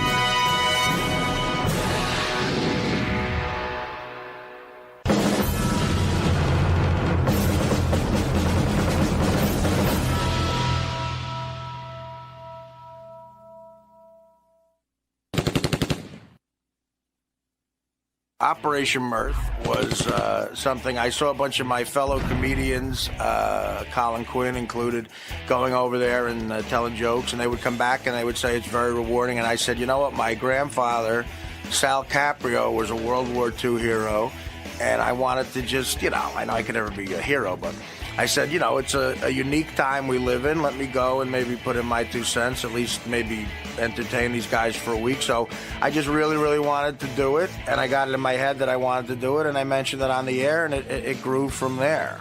Jimmy Florentine was really the first guy that I picked. Dave Attell came to me. Now, Dave Attell is one of the greatest comedians ever. Dave came to me. He'd been to a bunch of these things. He loved doing it. So I said, yes, that just makes the tour better. And I needed one more comic, and Nick DiPaolo fit the bill, man. All these guys are guys that I think the military people might like. Real funny comics, and I love hanging with them off stage. So that's why I picked those guys. Artie gave me a call. I guess he was allowed to bring over a bunch of comics to bring his own show over there. And, he gave me a call and said, look, you want to go over there, perform for the troops. It's going to be for about a week. It's no pay, but, it'll be a good thing to do, and I jumped right at it, man. I was really looking forward to doing it, man. I think it's just more about me and Artie feeling guilty because we're such scumbags, and it's our way of giving back. Artie had talked about wanting to put together a bunch of comedians to go overseas to perform with the USO, and when I first heard him talk about it, I said, wow, that sounds really cool. Do you have all the guys that you have going? I would love to be the MC. I didn't want to take anybody with kids. I didn't want to take anybody with bad breath. I didn't want to take anybody that was annoying and talked too much. I didn't want to take anybody who lived in Connecticut. I didn't want to take anybody who, tries to be a wasp and denounces his Italian roots. I didn't want to take anybody who some of the fans might be annoyed by, and I didn't want to take anybody who wasn't funny on stage. Unfortunately, Gary batted 1,000 with all those negatives, and came to me and said, hey, I want to come, and Gary's my boss, so I'm like, all right. I pretended on the air for 3 months like I didn't care, and apparently his kids don't care either. They said fine. I think his wife made sure the will was in order and said go do it, and Gary came and annoyed all of us for a week. I was a little bit nervous, but the USO and the people involved had pretty much told me that this was going to be safe. Of course, whenever you go to a war zone, there's always that danger. I wasn't really worried about going over there. Look, those guys are over there. It's like, what are you going to do, man? It's, I went over there to just, entertain the troops and give them a few laughs. I wasn't worried about dying over there. I die on stage every night. What's the difference? Clearly, I was nervous. Yeah, what are you going to do? But some people are heroes. I guess I'm one of them. When I jumped on board, it was sort of decided that I would be the photographer/videographer. So the TV guys gave me a camera and said, take it, do your best, and get whatever you can. And so that's what I did. I left my house in Connecticut, took a car to Kennedy Airport. That's where I met up with 𝐀𝐫𝐭𝐢𝐞 and Dave Attell. The flight was me and Artie, because we're from Jersey, flew out of Newark. And so we were on a flight from Newark to Frankfurt, Germany. We're in Frankfurt, Germany, and Nick, Dave Attell, and Gary are not on this flight. Attell are not on the flight. They might miss the plane. And if they miss the plane, Nick is going to punch out someone in Frankfurt, Germany. And then get the first flight back to New York. And I think me and good old Jim Florentine are going to have to do an hour each on stage, but we're ready. Nick is going to cause an international crisis if he doesn't get on this phone plane. Right now, he's at the desk at Frankfurt, Germany, screaming at somebody. This place needs a good douching. Everybody's got B.O. Guys standing, two dumb broads at the counter couldn't figure it out. We're having a tough time today, huh? Got on the flight, went to Istanbul. We got to the airport. We only have like an hour and a half layover there. We're in Istanbul right now, Turkey, heading to Kyrgyzstan. Are we having fun yet, Nick? Is this bus connected north? There was a lot of just hanging out in the airports and just, messing around, trying to sleep. And these guys aren't here yet. So it looks like it's just me and Artie. Only slept an hour. And I haven't dropped a douche yet. I'm crying. The other guys were like, let's just stay here. We'll find those guys. I'm like, fuck that. I'm bored. So I went to the business class lounge. And when I walked in, Jim was there. Artie was laid out on his back, sleeping with his shirt up. We were like the only Americans there. People walking in a business lounge, and these guys are in suits and stuff like that. They look at Artie like, and then they just walked out, went to another section. They're like, I don't even know what that is. I'm not going near it. We had a guy, this guy Jeffrey used to be a Vietnam vet or whatever. He met us over in Frankfurt, Germany. He took us, he does the USO tour, so he pretty much handled everything from there. So then from there, we got on the flight, and that flight was, I think, 5.5 hours to Kyrgyzstan. Big debate, by the way, over the pronunciation, Kyrgyzstan, but I've since learned that it's pronounced Kyrgyzstan, and that's in Russia. Yeah, we got to Kyrgyzstan. That was the first night. We got in at like 4 in the morning. They put us in these barracks. It wasn't that bad. It was like 2 bunk beds, like being in prison. I thought it was going to be a lot worse. I thought I was going to be sleeping in a tent like I was fucking camping with my friends in the middle of Jersey. We stayed in a army barrack, so it wasn't that bad at all. Being on the road is great, as a comic, is great preparation for that shit. I wish half of the fucking hotels I stay at on the road had the water pressure those goddamn showers had.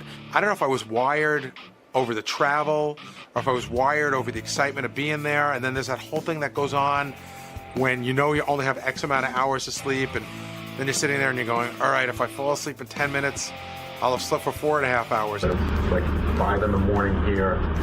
I've been sitting in this room for 2 hours and I can't sleep, and I don't know if it's because I'm nervous about being here and doing the show tonight or if I just can't sleep. And I took Ambien, I don't want to take another one. And I'm just sitting here twisting and turning, so I'm going to go out now and I guess walk around the base and try to get some rest. Try to get tired enough to go to bed.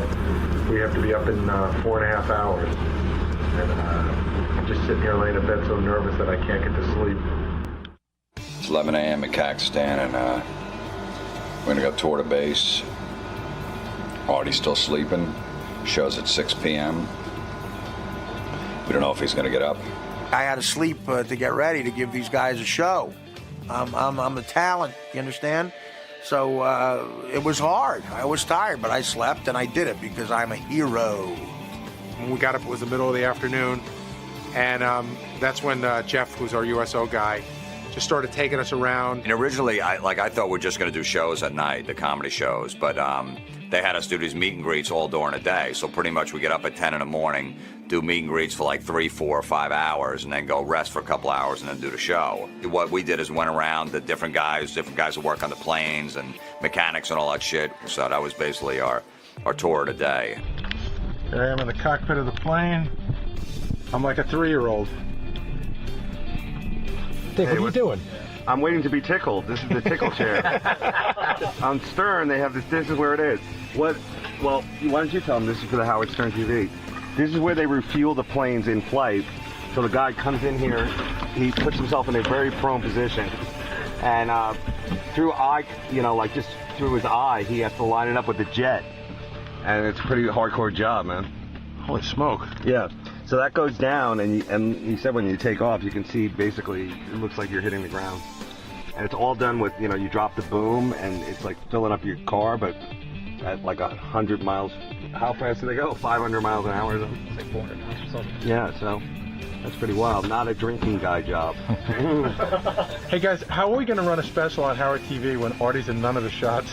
I should just do like an Andy Warhol film where you just show Artie sleeping for 12 hours. I slept till 4 p.m. today because I thought everybody else was like me and they were tired. Everybody else was up and at 'em today. And Jeff Anthony, the head of the USO, woke me up at 4. He said the show's at 6. So I said come back at 5. Going to the show right now for a show, 6 o'clock.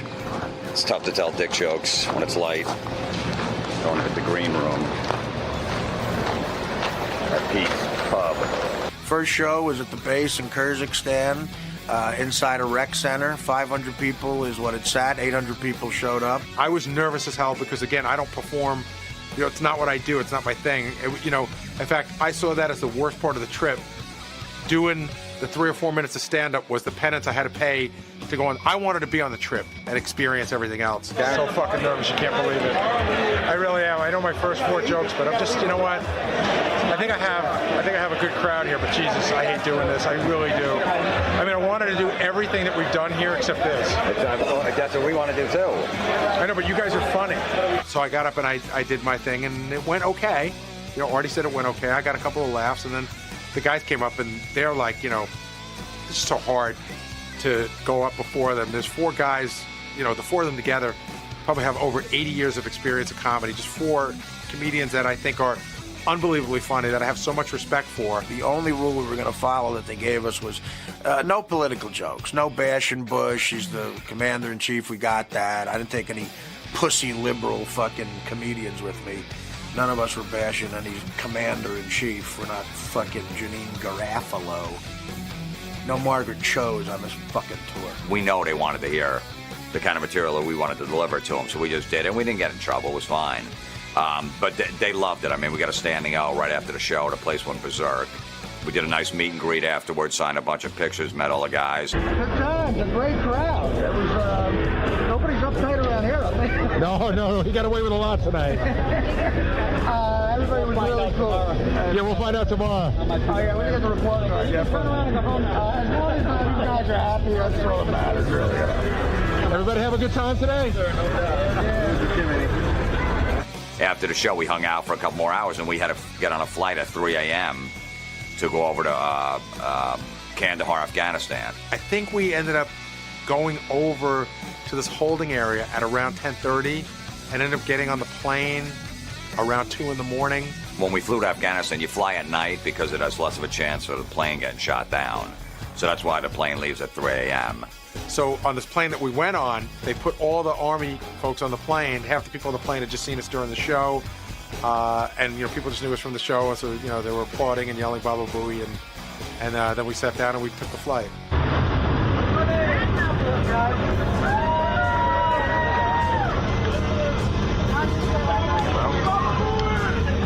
Operation Merge was going into Afghanistan after a very successful 𝐀𝐫𝐭𝐢𝐞 show. We're catching a 3 a.m. flight. It's 3 a.m. now to Afghanistan, and it's Kandahar, right? Kandahar, yeah. Kandahar. We landed in Kandahar probably around 4:30 in the morning, and I think by the time we got to the base, it was about 5:15. It was just getting light out, so we waited till 6 o'clock in the morning. We ate something, then we all stumbled over to our rooms and went to sleep till about 1:30 in the afternoon. We couldn't really leave the base there, except for one day we went out and did a meet and greet with the Special Forces, which they're outside the base. So we took a ride out there, and it's really freaky, man, because it's all just dirt roads. There's all these old tanks from the Soviet war in the 80s just sitting in a field, all just broken up.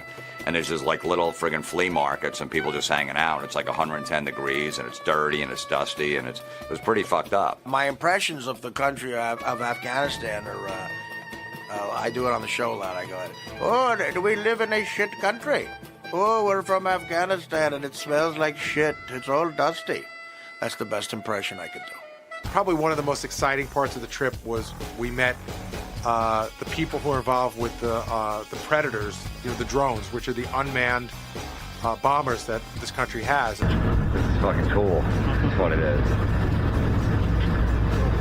This one is what's called a Block 15, and it has it's got 2 nose cameras, so we can fly. You can avoid clouds or avoid other things. They showed us these Hellfire bombs that they put on those drone planes, to drop on terrorists and stuff like that. And we signed it.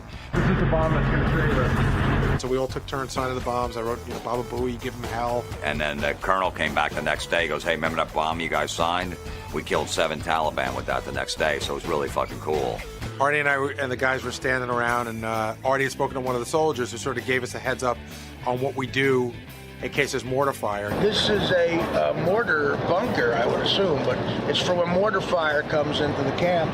Everybody lines up in here, and you stand on the sides, and you wait for the mortars to stop. There's protection, and then you get like a bell, like all clear, and you leave. Hey, TJ, when was the last time you guys saw mortar fire here? 2 nights ago. How, 2 nights ago? Good. That means it's every 4th night. Maybe we should just sleep in the bunker. And that's when they first started to tell us about the infamous shit pond. People told us that there was a sewage treatment pond that was way too close to the base, and that when the wind blew the right way, you could smell it. Everything we breathe in, they said, is 30% fecal matter. Is that true? That's what they say. Yeah. What? I didn't hear that. Yummy. Yeah. What, in the air? 30% fecal matter in the air. Everything is coming from where, though? It's just coming from where? It's the air and everything because they cut down all the trees. That means I gotta get a. All the Russians cut down the trees in the war in the 80s because they were friggin' the Taliban or the fighters were hanging in trees and just sabotage them. So they cut all the trees. So there's basically no air here, no clean air. Think about having a piece of shit under your nose for 24 hours a day with a hot hair dryer blowing air in your face. That's what Afghanistan is. It's fucking awful. No wonder those guys want to kill us. If I had a piece of shit under my nose for 24 hours a day, I want to blow people up too. I understand it now. And it was grotesque, but we got through it because we're heroes, especially me. And they call this company Hepatitis C. And we're going to have a show here. It's our second big show so far. The first one went great, and hopefully this one will go good. Watch it, guys. You're about to go in a bunker. Kandahar was a much different vibe than Kyrgyzstan. Kyrgyzstan's not a war zone. It's an Air Force base. It's basically a transport station. It's where people go to be sent to here and to there. Kandahar is a war zone. So it was a different vibe right away. So if there is a rocket attack, like there was in the 𝐀𝐫𝐭𝐢𝐞 concert, we're going to grab you off stage, and you're going to go behind that tan building. There's bunkers. We'll grab you, and we'll take you into those tan bunkers. Can you get a picture of me fainting with that order? Yeah. If I'm not getting any laughs halfway through, could you do the same thing? Just say there's a rocket attack. I'll try my best. I'll do my best. We hit 75 people. Grab you guys. I mean, listen, you know We're going to be causing the collateral damage. Honestly, if there's a rocket attack, just make sure all you guys are fine. We're worthless. It was a little nerve-wracking when they're telling us about these different attacks and what might happen and stuff like that. But then again, I mean, these guys are used to it, so I was pretty confident, man. I was like, we're in good hands with these guys because they were just like, they deal with this shit every day. All right, second show in Kandahar, 7 p.m. show. It's 110 degrees, and we're performing outside. It was 7 o'clock at night. It was hot. It smelled like shit. And 5 minutes before the show, there was like 10 people out there. Artie, give me the lowdown. What's going on audience-wise here? Well, apparently around here people have more important shit to do. I don't know. I think it was between this show or pushing the Taliban back into Pakistan. Look, we're here. We're going to do a fucking show no matter what. We're like, oh my God, this is like the worst we've ever done. There's literally no one here to see us. There was one guy just sitting right in the front in a chair with a laptop. And we're like, I mean, we were joking, like, that guy must be on SFN right now. He's starting a thread about our show, saying, can't believe fucking Artie's wearing the same shirt as he wore on Letterman that time. By 6 o'clock or 7 o'clock when the show started, within 5 minutes, we had probably about 100 guys. It was tough to, the laughter is obviously not going to bounce all over because we're outside, but, they really enjoyed it. I'm Gary Delabate from The Howard Stern Show. You might recognize me by some of my nicknames. I'm known as Baba Booey. You know that name? Fafa Flowly, Mama Monkey, and Tazatuthi, and Fafa Flowly, which is also coincidentally the name of the new Deputy Prime Minister of Iraq. Now, I'm sure you got excited when you heard The Howard Stern Show was coming. You thought to yourself, Howard Stern, strippers, porn stars, models. I got some bad news for you tonight. All you're going to get is 5 ugly guys telling dick jokes. Oh, you like that, huh? Yeah, that was my my least good set. One of the first of all, calling what I did a set is almost it's crazy. We took a helicopter over here, and they had us packed in tight. We're big guys too. We were packed in really tight. I'm not positive, but I think I might have accidentally joined the Mile High Club. Hey, by the way, if we're stuck in the desert, who's running hell? For someone that doesn't do comedy and's got all that pressure, we were really proud of him. He did good. I was talking to the guys today. I said, it's very hot here. It's hot here. What, like 145 degrees? I said, I'm going to die in this heat. They said, please do. Gary was great. Most of the jokes he had written for him did well, but we just had to teach him. When one doesn't do well, you can scrap it, because he did a couple of bad ones 2 shows in a row. But they loved him, man. Fans of the Stern Show, it was like meeting Elvis. They loved Gary. He was so nice at the meet and greet. And after he told his jokes, he said, look, here's all the info that's not comedy. And he was great at that. And he set us up brilliantly. Let's give it up for Jimmy Florentine. All right, give it up for Gary doing a good job. Come on, give him a hand. That's like his 3rd time doing stand-up. He did a good job, right? I guess that means yes. No, he is, man. It's a tough job being a comic. I love it, man. It's my favorite job in the world. The only bad thing is people find you're a comedian, they always want you to be funny. Oh, you're a comedian? Tell me a joke. I don't get that. They're asking me what I do for a living to do it right there on the spot. Right? No other job would that happen. I never been at a party one time. I go, sir, what do you do for a living? He goes, I'm a chef. Really? Go make me a cheeseburger in the kitchen. Come on, hurry up. I'm fucking hungry. Put a hat on, will you? Jimmy always did great. He destroyed. Nick, I've never seen do bad in my life, and that continues. He killed. The people love Nick. I'm going to Montreal next week. They love me up there. 6 French people, 2 teeth. Drinking Labatt's.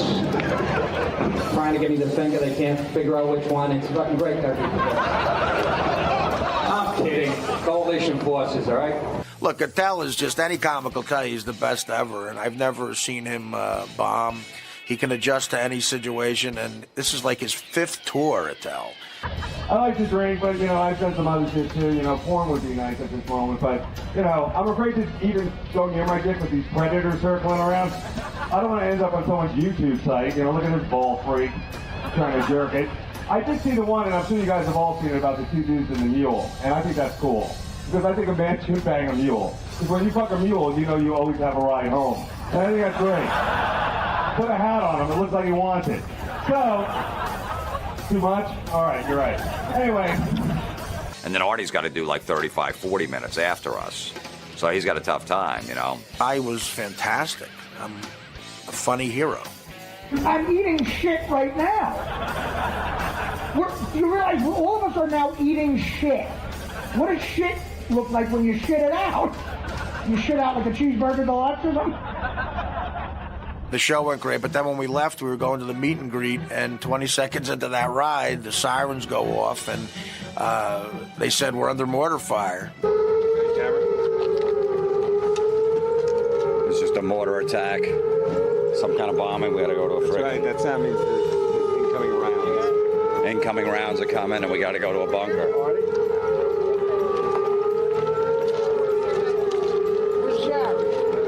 We're going to a bunker right now. You hear the sirens right away, and they're like the sirens you hear when you watch a movie and people are being bombed. They're not like, they're scary sirens. So what is this that's going on right now? I don't know. But what's the siren supposed to mean? Get to a bunker.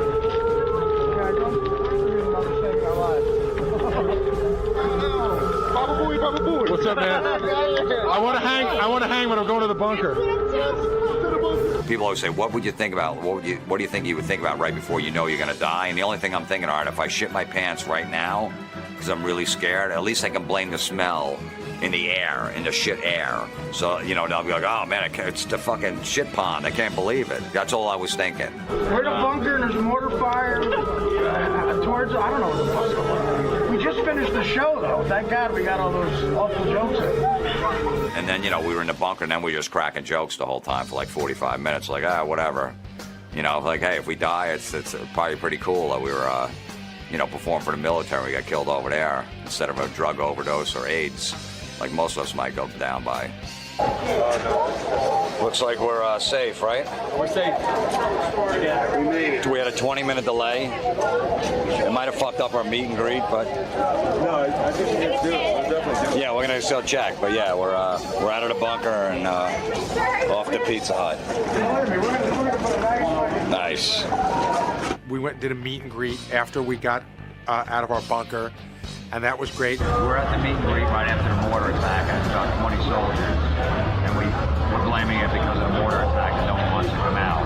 We don't know if it was because of our sets or the mortar attacks. We're blaming on the mortar. Artie, what'd you think of the mortar attacks? My first reaction now was, Nick, how are you handling mortar attacks? Mortar attacks? No, I tell you, it's funny, like when you got a bunch of these soldiers around with guns, they're giggling and laughing, and they seem like, you know, everything's fine. You feel safer. That's what made me feel safe. Yeah, I wasn't nervous because they weren't nervous. Hey guys, say hello. How you liking that skin? Oh, it smells great. Say hi to Howard TV. We finished that, we went to sleep, and then we got up the next morning, and that was when we knew we were going to take that trip to go out to our third show, which was about 150 miles north of Kandahar. We were taking Black Hawk helicopters. We're going to what they call an FOB, Forward Operating Base. I'm going in the war zone today. Taking some Black Hawk helicopters to 2 different locations in the middle of nowhere to perform for 30 troops in one spot and 80 in the other. No air conditioning, no nothing. It's gonna be fucking awesome. We have to wear long pants and a long shirt. On the helicopter, it's a military helicopter, and it's gonna be about 120 degrees. I'm psyched. Nice. So the night before we went to north of Kandahar and the Blackhawks, we all got fitted for our flak jackets and our helmets. This piece out here, do not pull this piece, okay? Do not pull that piece. Do not use that to carry it. All right, carry it like that. Do not carry it by that, it'll come apart. Oh God, thank God you told us that. That's the most obvious thing. The body armor demonstration was given to us by Jeff Anthony, who was with us the whole way, former Vietnam vet, well, current Vietnam vet, but former Marine, great guy, Jeff Anthony, black guy,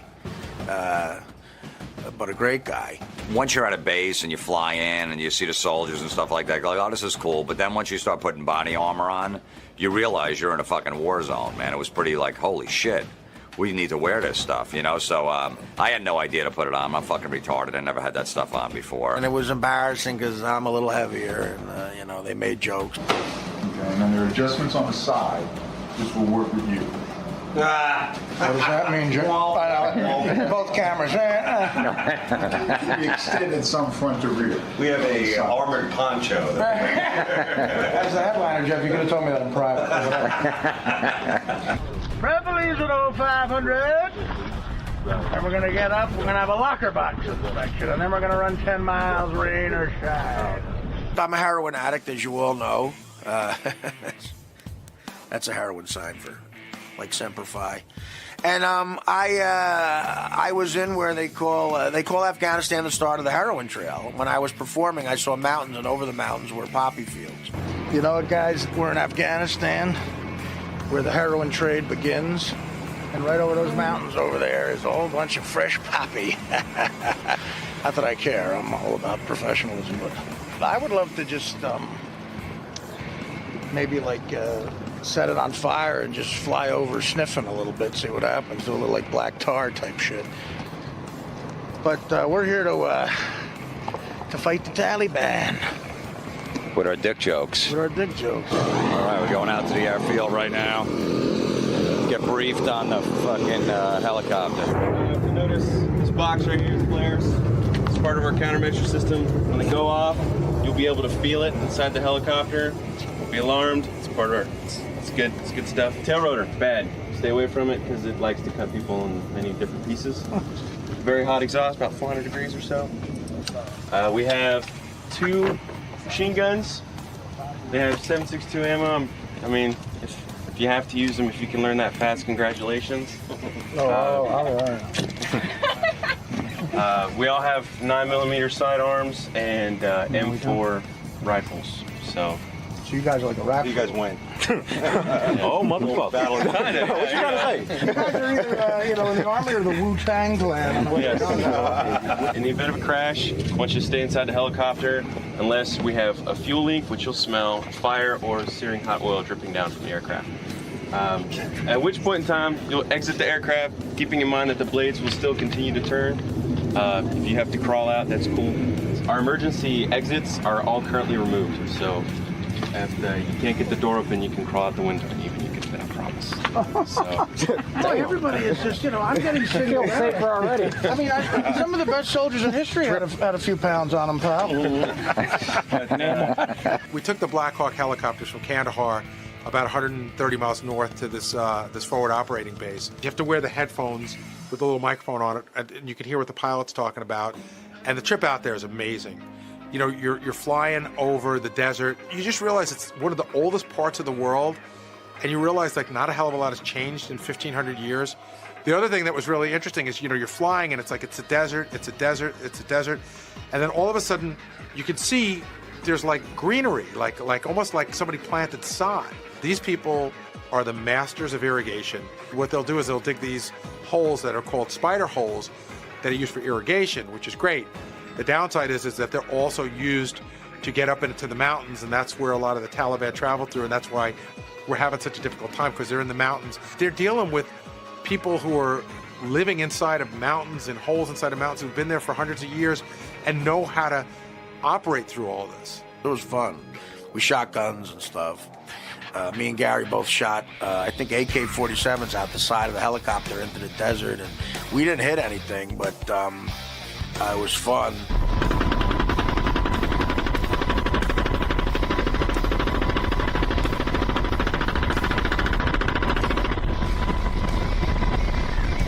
I said to the kid, what if I hit a Taliban guy by mistake? And he said, that's one less fucker I gotta kill. Loved them. Firing the machine guns is one of the greatest experiences of my life. There's something very primal about just fucking, letting it go.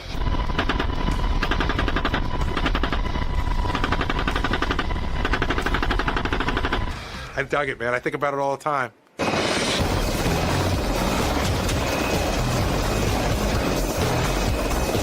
The way it was told to us was, you know what? This is really going to be a great show. These guys don't get anything. They don't get to see anybody. So we knew we were potentially playing to a very small audience, but the way it was described to us was going to be a very grateful audience. Here's where we're performing. We're at, I don't know what base, in Afghanistan, and we're going to perform right here. Here's the stage. The last show went great. That was in a very remote part of Afghanistan. 80 guys on special ops, and they really, really were excited to see us. Very grateful. They all gave us big hugs because not a lot of guys go out there. It felt great after that show. They were like, wow, we can't believe you came here. Stay safe, be well. I love you. Take care. Let's hear it for you guys.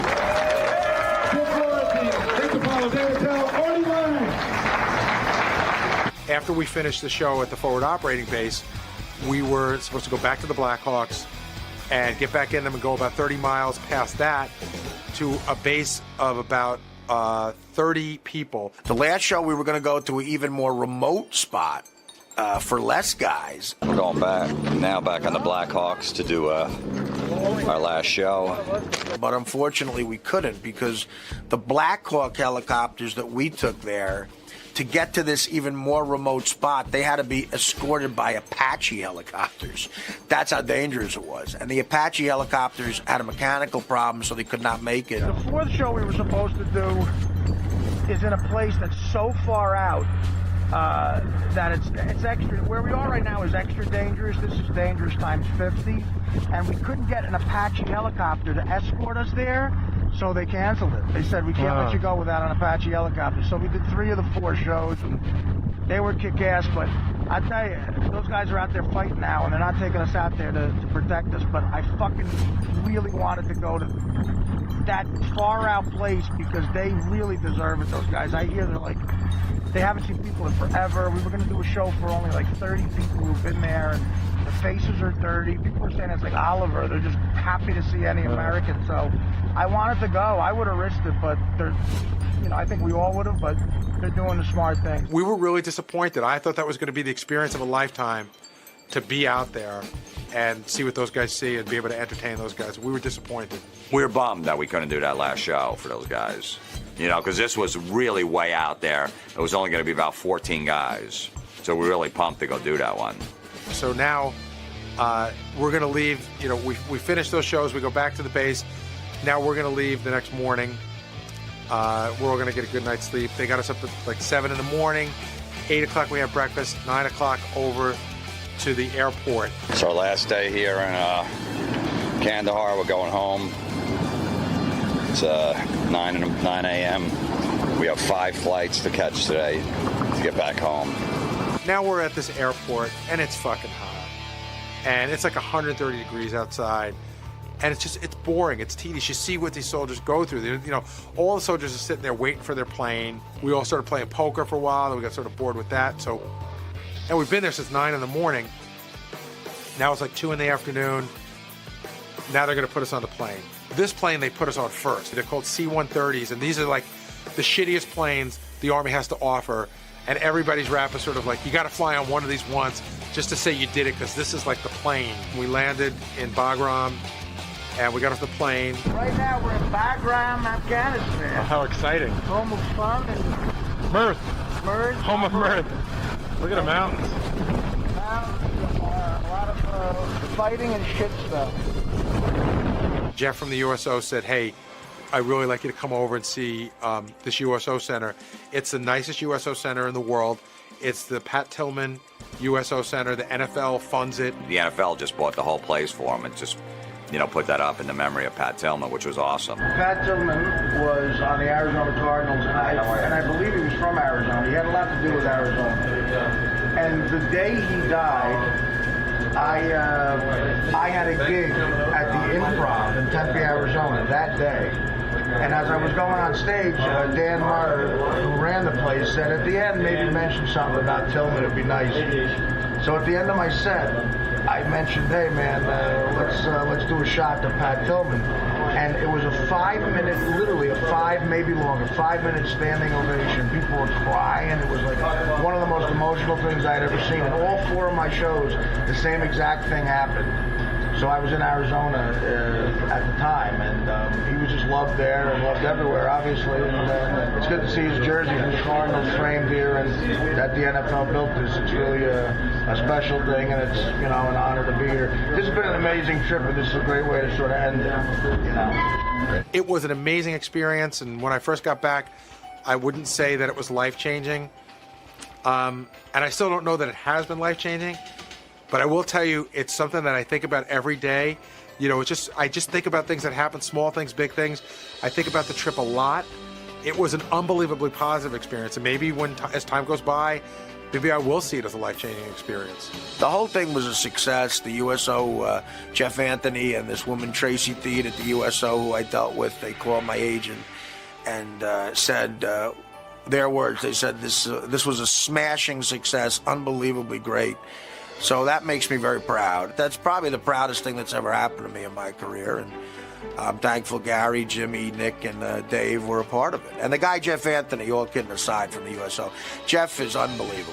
Great guy, helped us feel safer, and he's a Vietnam vet, man. A lifetime guy who is a true hero, Jeff Anthony. I can't tell you how many people came by and said, you know, we couldn't make it to the show last night, but I just want to thank you for coming, or I don't really listen to the Howard Stern show, but hey, thank you for coming. And that was really the best part. People were just grateful we were there. You just realize how much, you know, they have no entertainment, no nothing over there. For us to go over there and do that, man, it means a lot to them. So it's just a good way of giving back, man. And after, you know, after taking for all these years as comics, you know, it's nice to give back when you can. So I'm looking forward to going back. And hopefully next time they'll book me on Continental so I get some of my frequent flyer miles. I always had great regard for the people over there, but now I have even more regard for them. We were there for a week, and it really was a sacrifice. A week of vacation we took to go over there, and we consider that a sacrifice. It just made me be even more appreciative of those people. I love them, and I gave my number to a lot of them, and I hope that they call me, because I'd love to hang out with them, although that's probably not going to happen because I gave them a fake number. So if that fake number happens to be someone I know by coincidence, and that person tells me some guy called Black Kid that was a Marine, you gave him my number by mistake, I'll have to just, I don't know, just not react to it. Just hope the kid never calls back.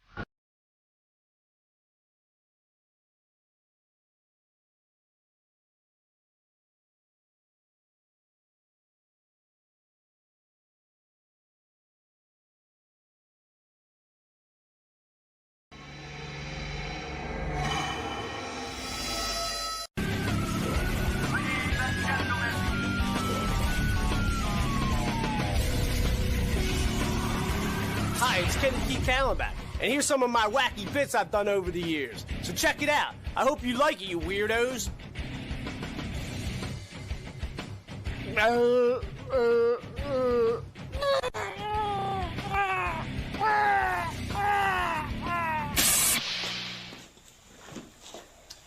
Hi, welcome to the program. We're here with the famous comedian, actor, musician, sketch comedy writer, 𝐀𝐫𝐭𝐢𝐞. Now, Kenneth, what I wanted to ask you is, why do people think you're so crazy? I mean, every time somebody mentions your name, they're like, that guy's crazy, stay away from him, that guy's a nutcase, a wacko. I mean, why do you think that is? I don't know, man. I mean, it's these people that never met me in person, they just see me on TV. I mean, of course you gotta act crazy and wacky and weird on TV or you'll never get invited back. It's all about being different, outrageous, original. I mean, if you're not crazy and weird, nobody's gonna be interested. Why would they ever invite you back? Nobody wants to see some average, normal, boring person. You gotta be freaking crazy.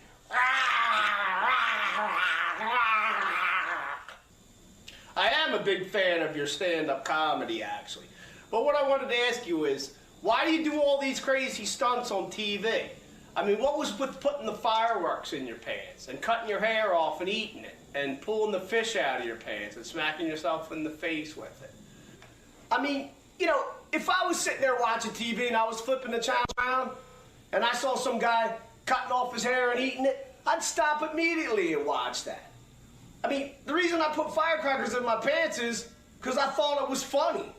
I mean, if I was flipping the channels around, I saw some guy smacking himself in the face with a fish or putting fireworks in his pants, I mean, I'd stop and watch that immediately. That's funny. I mean, it's way better than these stupid drama shows that are on TV all the time. They're so fake.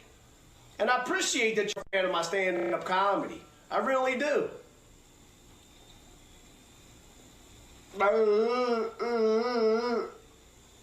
You seem to be obsessed with becoming famous. I mean, and you've been trying to do this for so long. I mean, isn't it time to say enough already?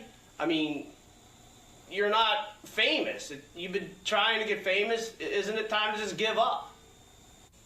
Nah, man, I'll never give up. That's not how you win in business. I never once said, I'm taking a break, or I quit, or anything like that. It's not about that. It's about years and years of banging your head against the wall. It's about little small breaks here and here and here that add up to major fame after a while. And I am kind of already a little bit famous. You say I'm not famous. I say I'm a little bit famous. I don't know. You know, you could be the judge of that. It's really an imaginary line anyway, isn't it?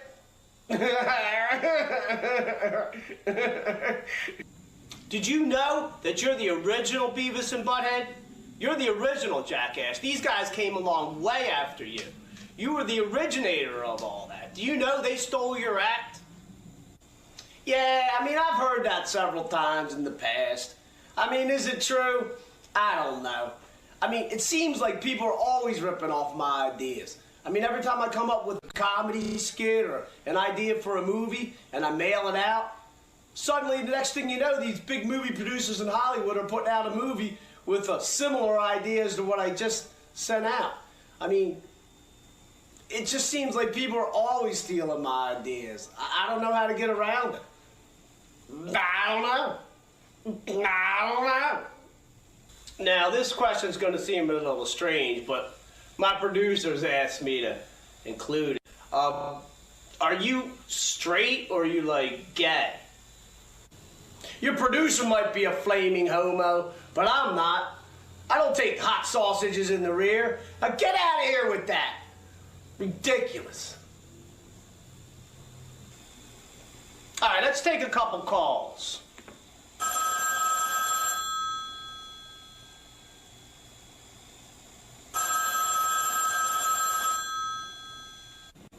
Hi, 𝐀𝐫𝐭𝐢𝐞. This is Marcia. I just wanted to know when you're going to be coming to my area. Like when your band's going to be going on tour, or when you're going to be doing stand-up comedy and coming around to my area. I live out in the Los Angeles, Hollywood, California area. When can you come out here? Hi, Marcia. Thanks for the call. Well, yeah, I mean, I'm working on some stuff now. I just got done putting out this DVD, so I've been working on that. But yeah, my band, 𝐀𝐫𝐭𝐢𝐞 band, we're putting together a bunch of new songs, and we're going to be going on tour soon. So yeah, we'll be out your way soon. And I'm talking to some Hollywood producers also about a movie, a couple movie deals. So I should be coming out there soon. So keep your pants on, all right? All right, thanks for the call. People are always saying to me, yo, man, 𝐀𝐫𝐭𝐢𝐞 should be on Saturday Night Live. And 𝐀𝐫𝐭𝐢𝐞 should be on Mad TV. Now, what do you think about that? I know, man. I hear it all the time, too. Of course I'd be great on them shows. What else can I say? Your fans have stood behind you this far. And as far as I'm concerned, you wouldn't have gotten this far without them. Now, if you could say one thing to your fans, what would you say? 𝐀𝐫𝐭𝐢𝐞, what would you say to your fans? Fuck you, fucking assholes. Nah, I'm just kidding. I'd say thanks a lot for supporting me throughout the years. Thanks a lot. Without you, I wouldn't have been able to do it all. Thanks a lot. Thanks for everything. Thanks a lot.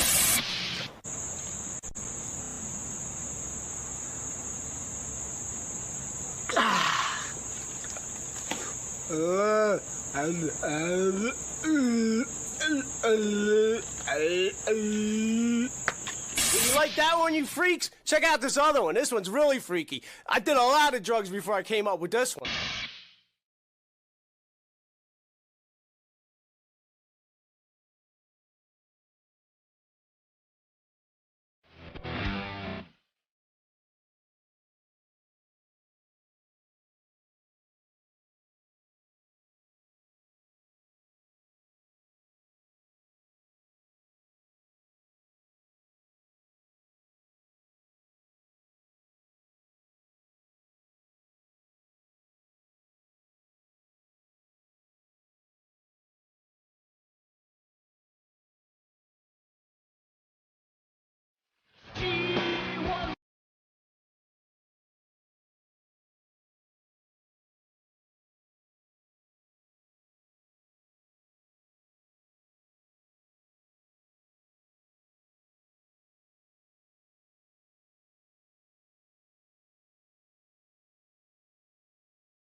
Yeah, I go on the Howard Stern show all the time. I've been on the show for the last 15 years.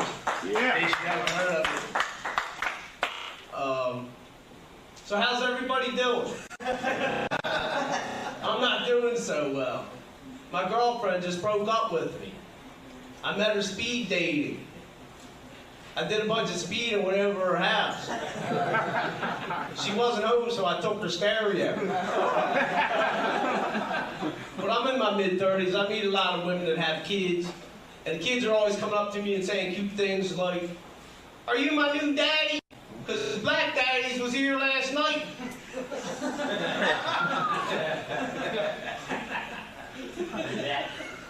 I just lost 150 pounds of unwanted fat. Let's have a round of applause for me. Yeah, I threw my asshole brother out on the turnpike. Hey, I hit a deer on the way over here. Hey, he started it. He said something about my mom.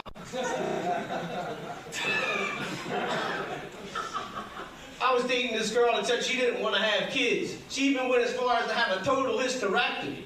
And at first, it didn't bother me, but when I was having sex with her, it felt like I was poking an empty box of spaghetti. I picked up an 80-year-old woman the other day. She fell out of her wheelchair.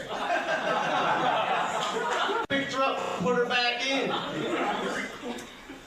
So we go back to her house. She says she's going to slip into something more comfortable. She's 80. What's more comfortable for her? A coffin? She came to the kitchen door wearing a see-through nightgown. She said, "Do you see anything you like?" I said, "Yeah, I see a six-pack in your refrigerator." She knocked the cat over with one of her tits on the way to the door. Did you ever notice a cat's ass looks like a pencil sharpener? And they make the same noise when you put a pencil in.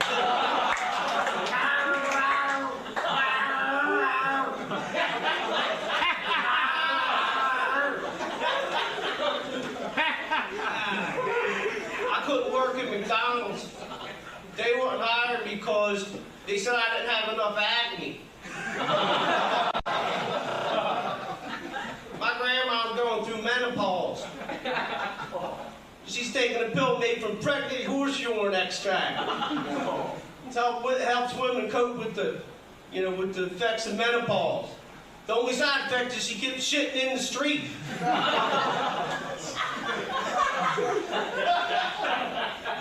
I used to bet on wrestling, and then I found out it was fake. I was going to send my dog to obedience school, but I made a mistake and I sent him to Lincoln Tech instead. Now when I yell sit, he runs outside and rebuilds my transmission. Back in school, kids used to make fun of my name and everything. 𝐀𝐫𝐭𝐢𝐞, they used to call me names like 𝐀𝐫𝐭𝐢𝐞 quarterback and 𝐀𝐫𝐭𝐞 camelback. But you know, I felt sorry for this little Indian kid in front of me. His name was Kimmy. Because all the kids used to kick him and stuff. You know what I really felt sorry for was this guy named Billy Anal Rape. It was a nice day out today. I went to the park and fed the pigeons to my Rottweiler. Hey, were you ever in the bathroom and you saw on the bathroom wall it said, "For great sex, call this number"? Well, it really wasn't that great. Actually kind of hurt. All right, that's all I got. Now this next one is my all-time favorite. Check it out, you jackasses.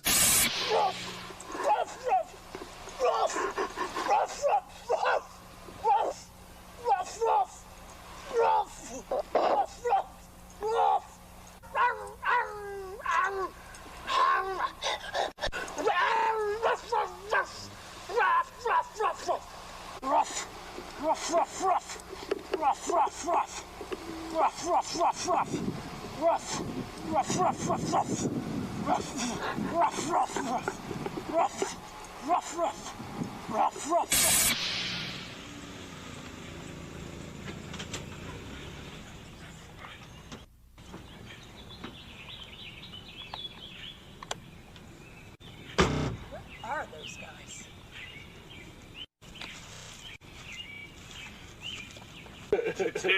The dude's got like a time capsule underneath. He wants us to leave a newspaper underneath the thing, right? So we're gluing down the countertop. So he's got silicone all over his head. Yo, hide that joint. The homeowner's here. Hey, how you doing? Hey, looks like you guys are working hard. Here's your check. Cool. Do you guys need anything? Hey, do you got a VCR? What? What, man? What? Nah, we're cool. All right. Looks like you're getting a lot done.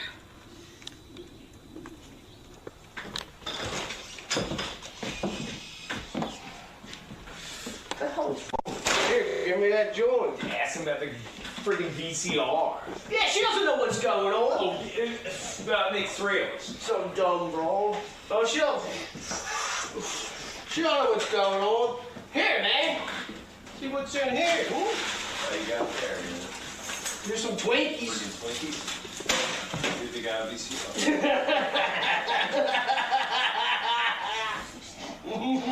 Yo, give me some. What the Give me that. Great.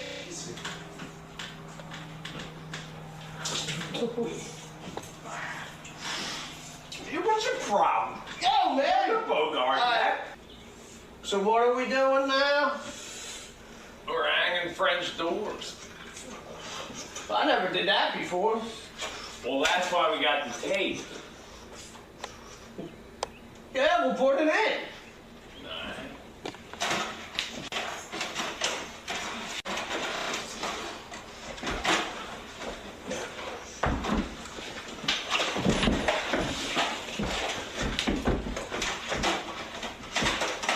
Yo, knock off the slapshot comedy. That's not slapshot comedy. You want to see slapshot comedy? This is slapshot comedy.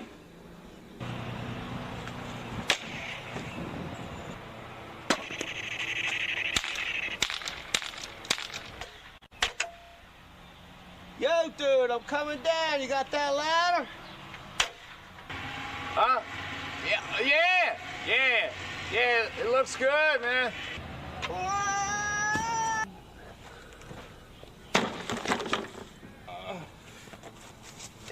Dude, are you all right? I think I broke my hand. Is this it? Probably. We gonna be able to finish the job? You're gonna have to do the cutting for the rest of the day. 36 1/4. 36 1/4.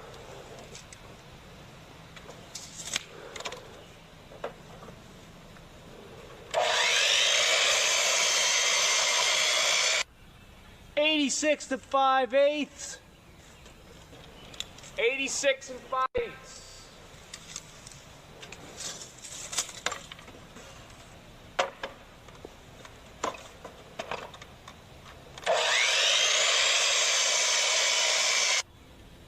$86 1/2.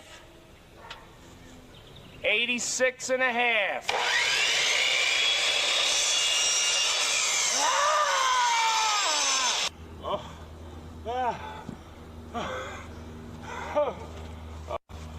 Yo, dude, are you all right? I think I cut my hand.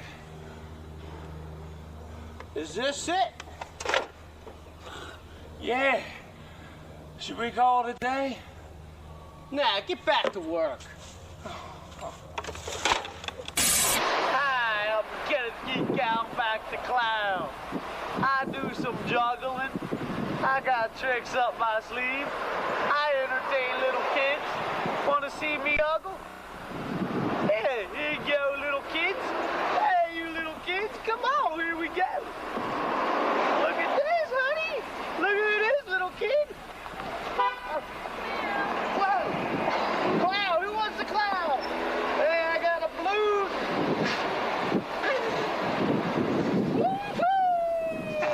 I got more things here. Look at here. I got this. Look at this, huh?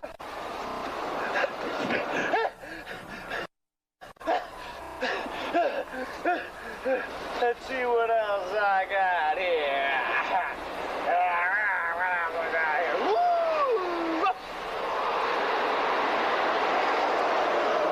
Well, that's it. That's the end of my DVD. I just wanted to say thanks to everyone who helped me with my sketch comedy. I wanted to say thanks to all my friends and everyone who helped me with my stand-up comedy. I wanted to say thanks to all my past band members and all my current band members. I wanted to say, make sure you stay tuned for me, 𝐀𝐫𝐭𝐢𝐞, back in the future. And also, make sure you check me out on the internet at www.𝐀𝐫𝐭𝐢𝐞.com. And also, but most importantly, thanks for watching.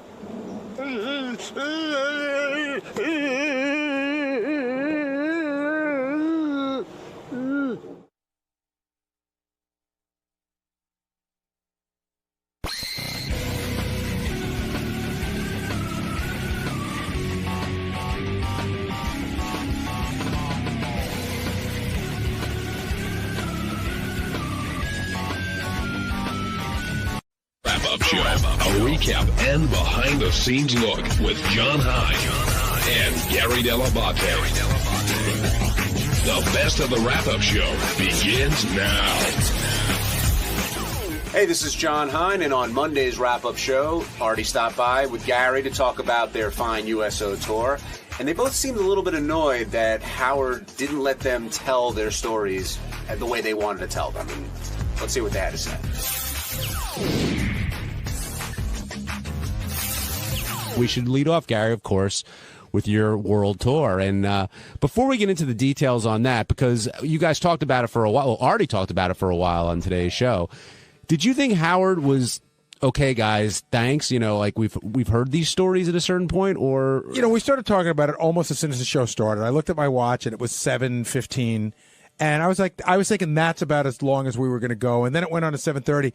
And Howard was breaking my balls about that. I wanted to keep telling stories. I was just saying, log this story away for later. We can break, but there's other good stories coming. I said, Artie's meltdown at the airport. We should talk about it later. And he's like, Gary kept wanting to tell more and more stories. But Artie was telling the stories, and they were fine. I mean, listen, we talked about, think of how much time we devoted to it before we went.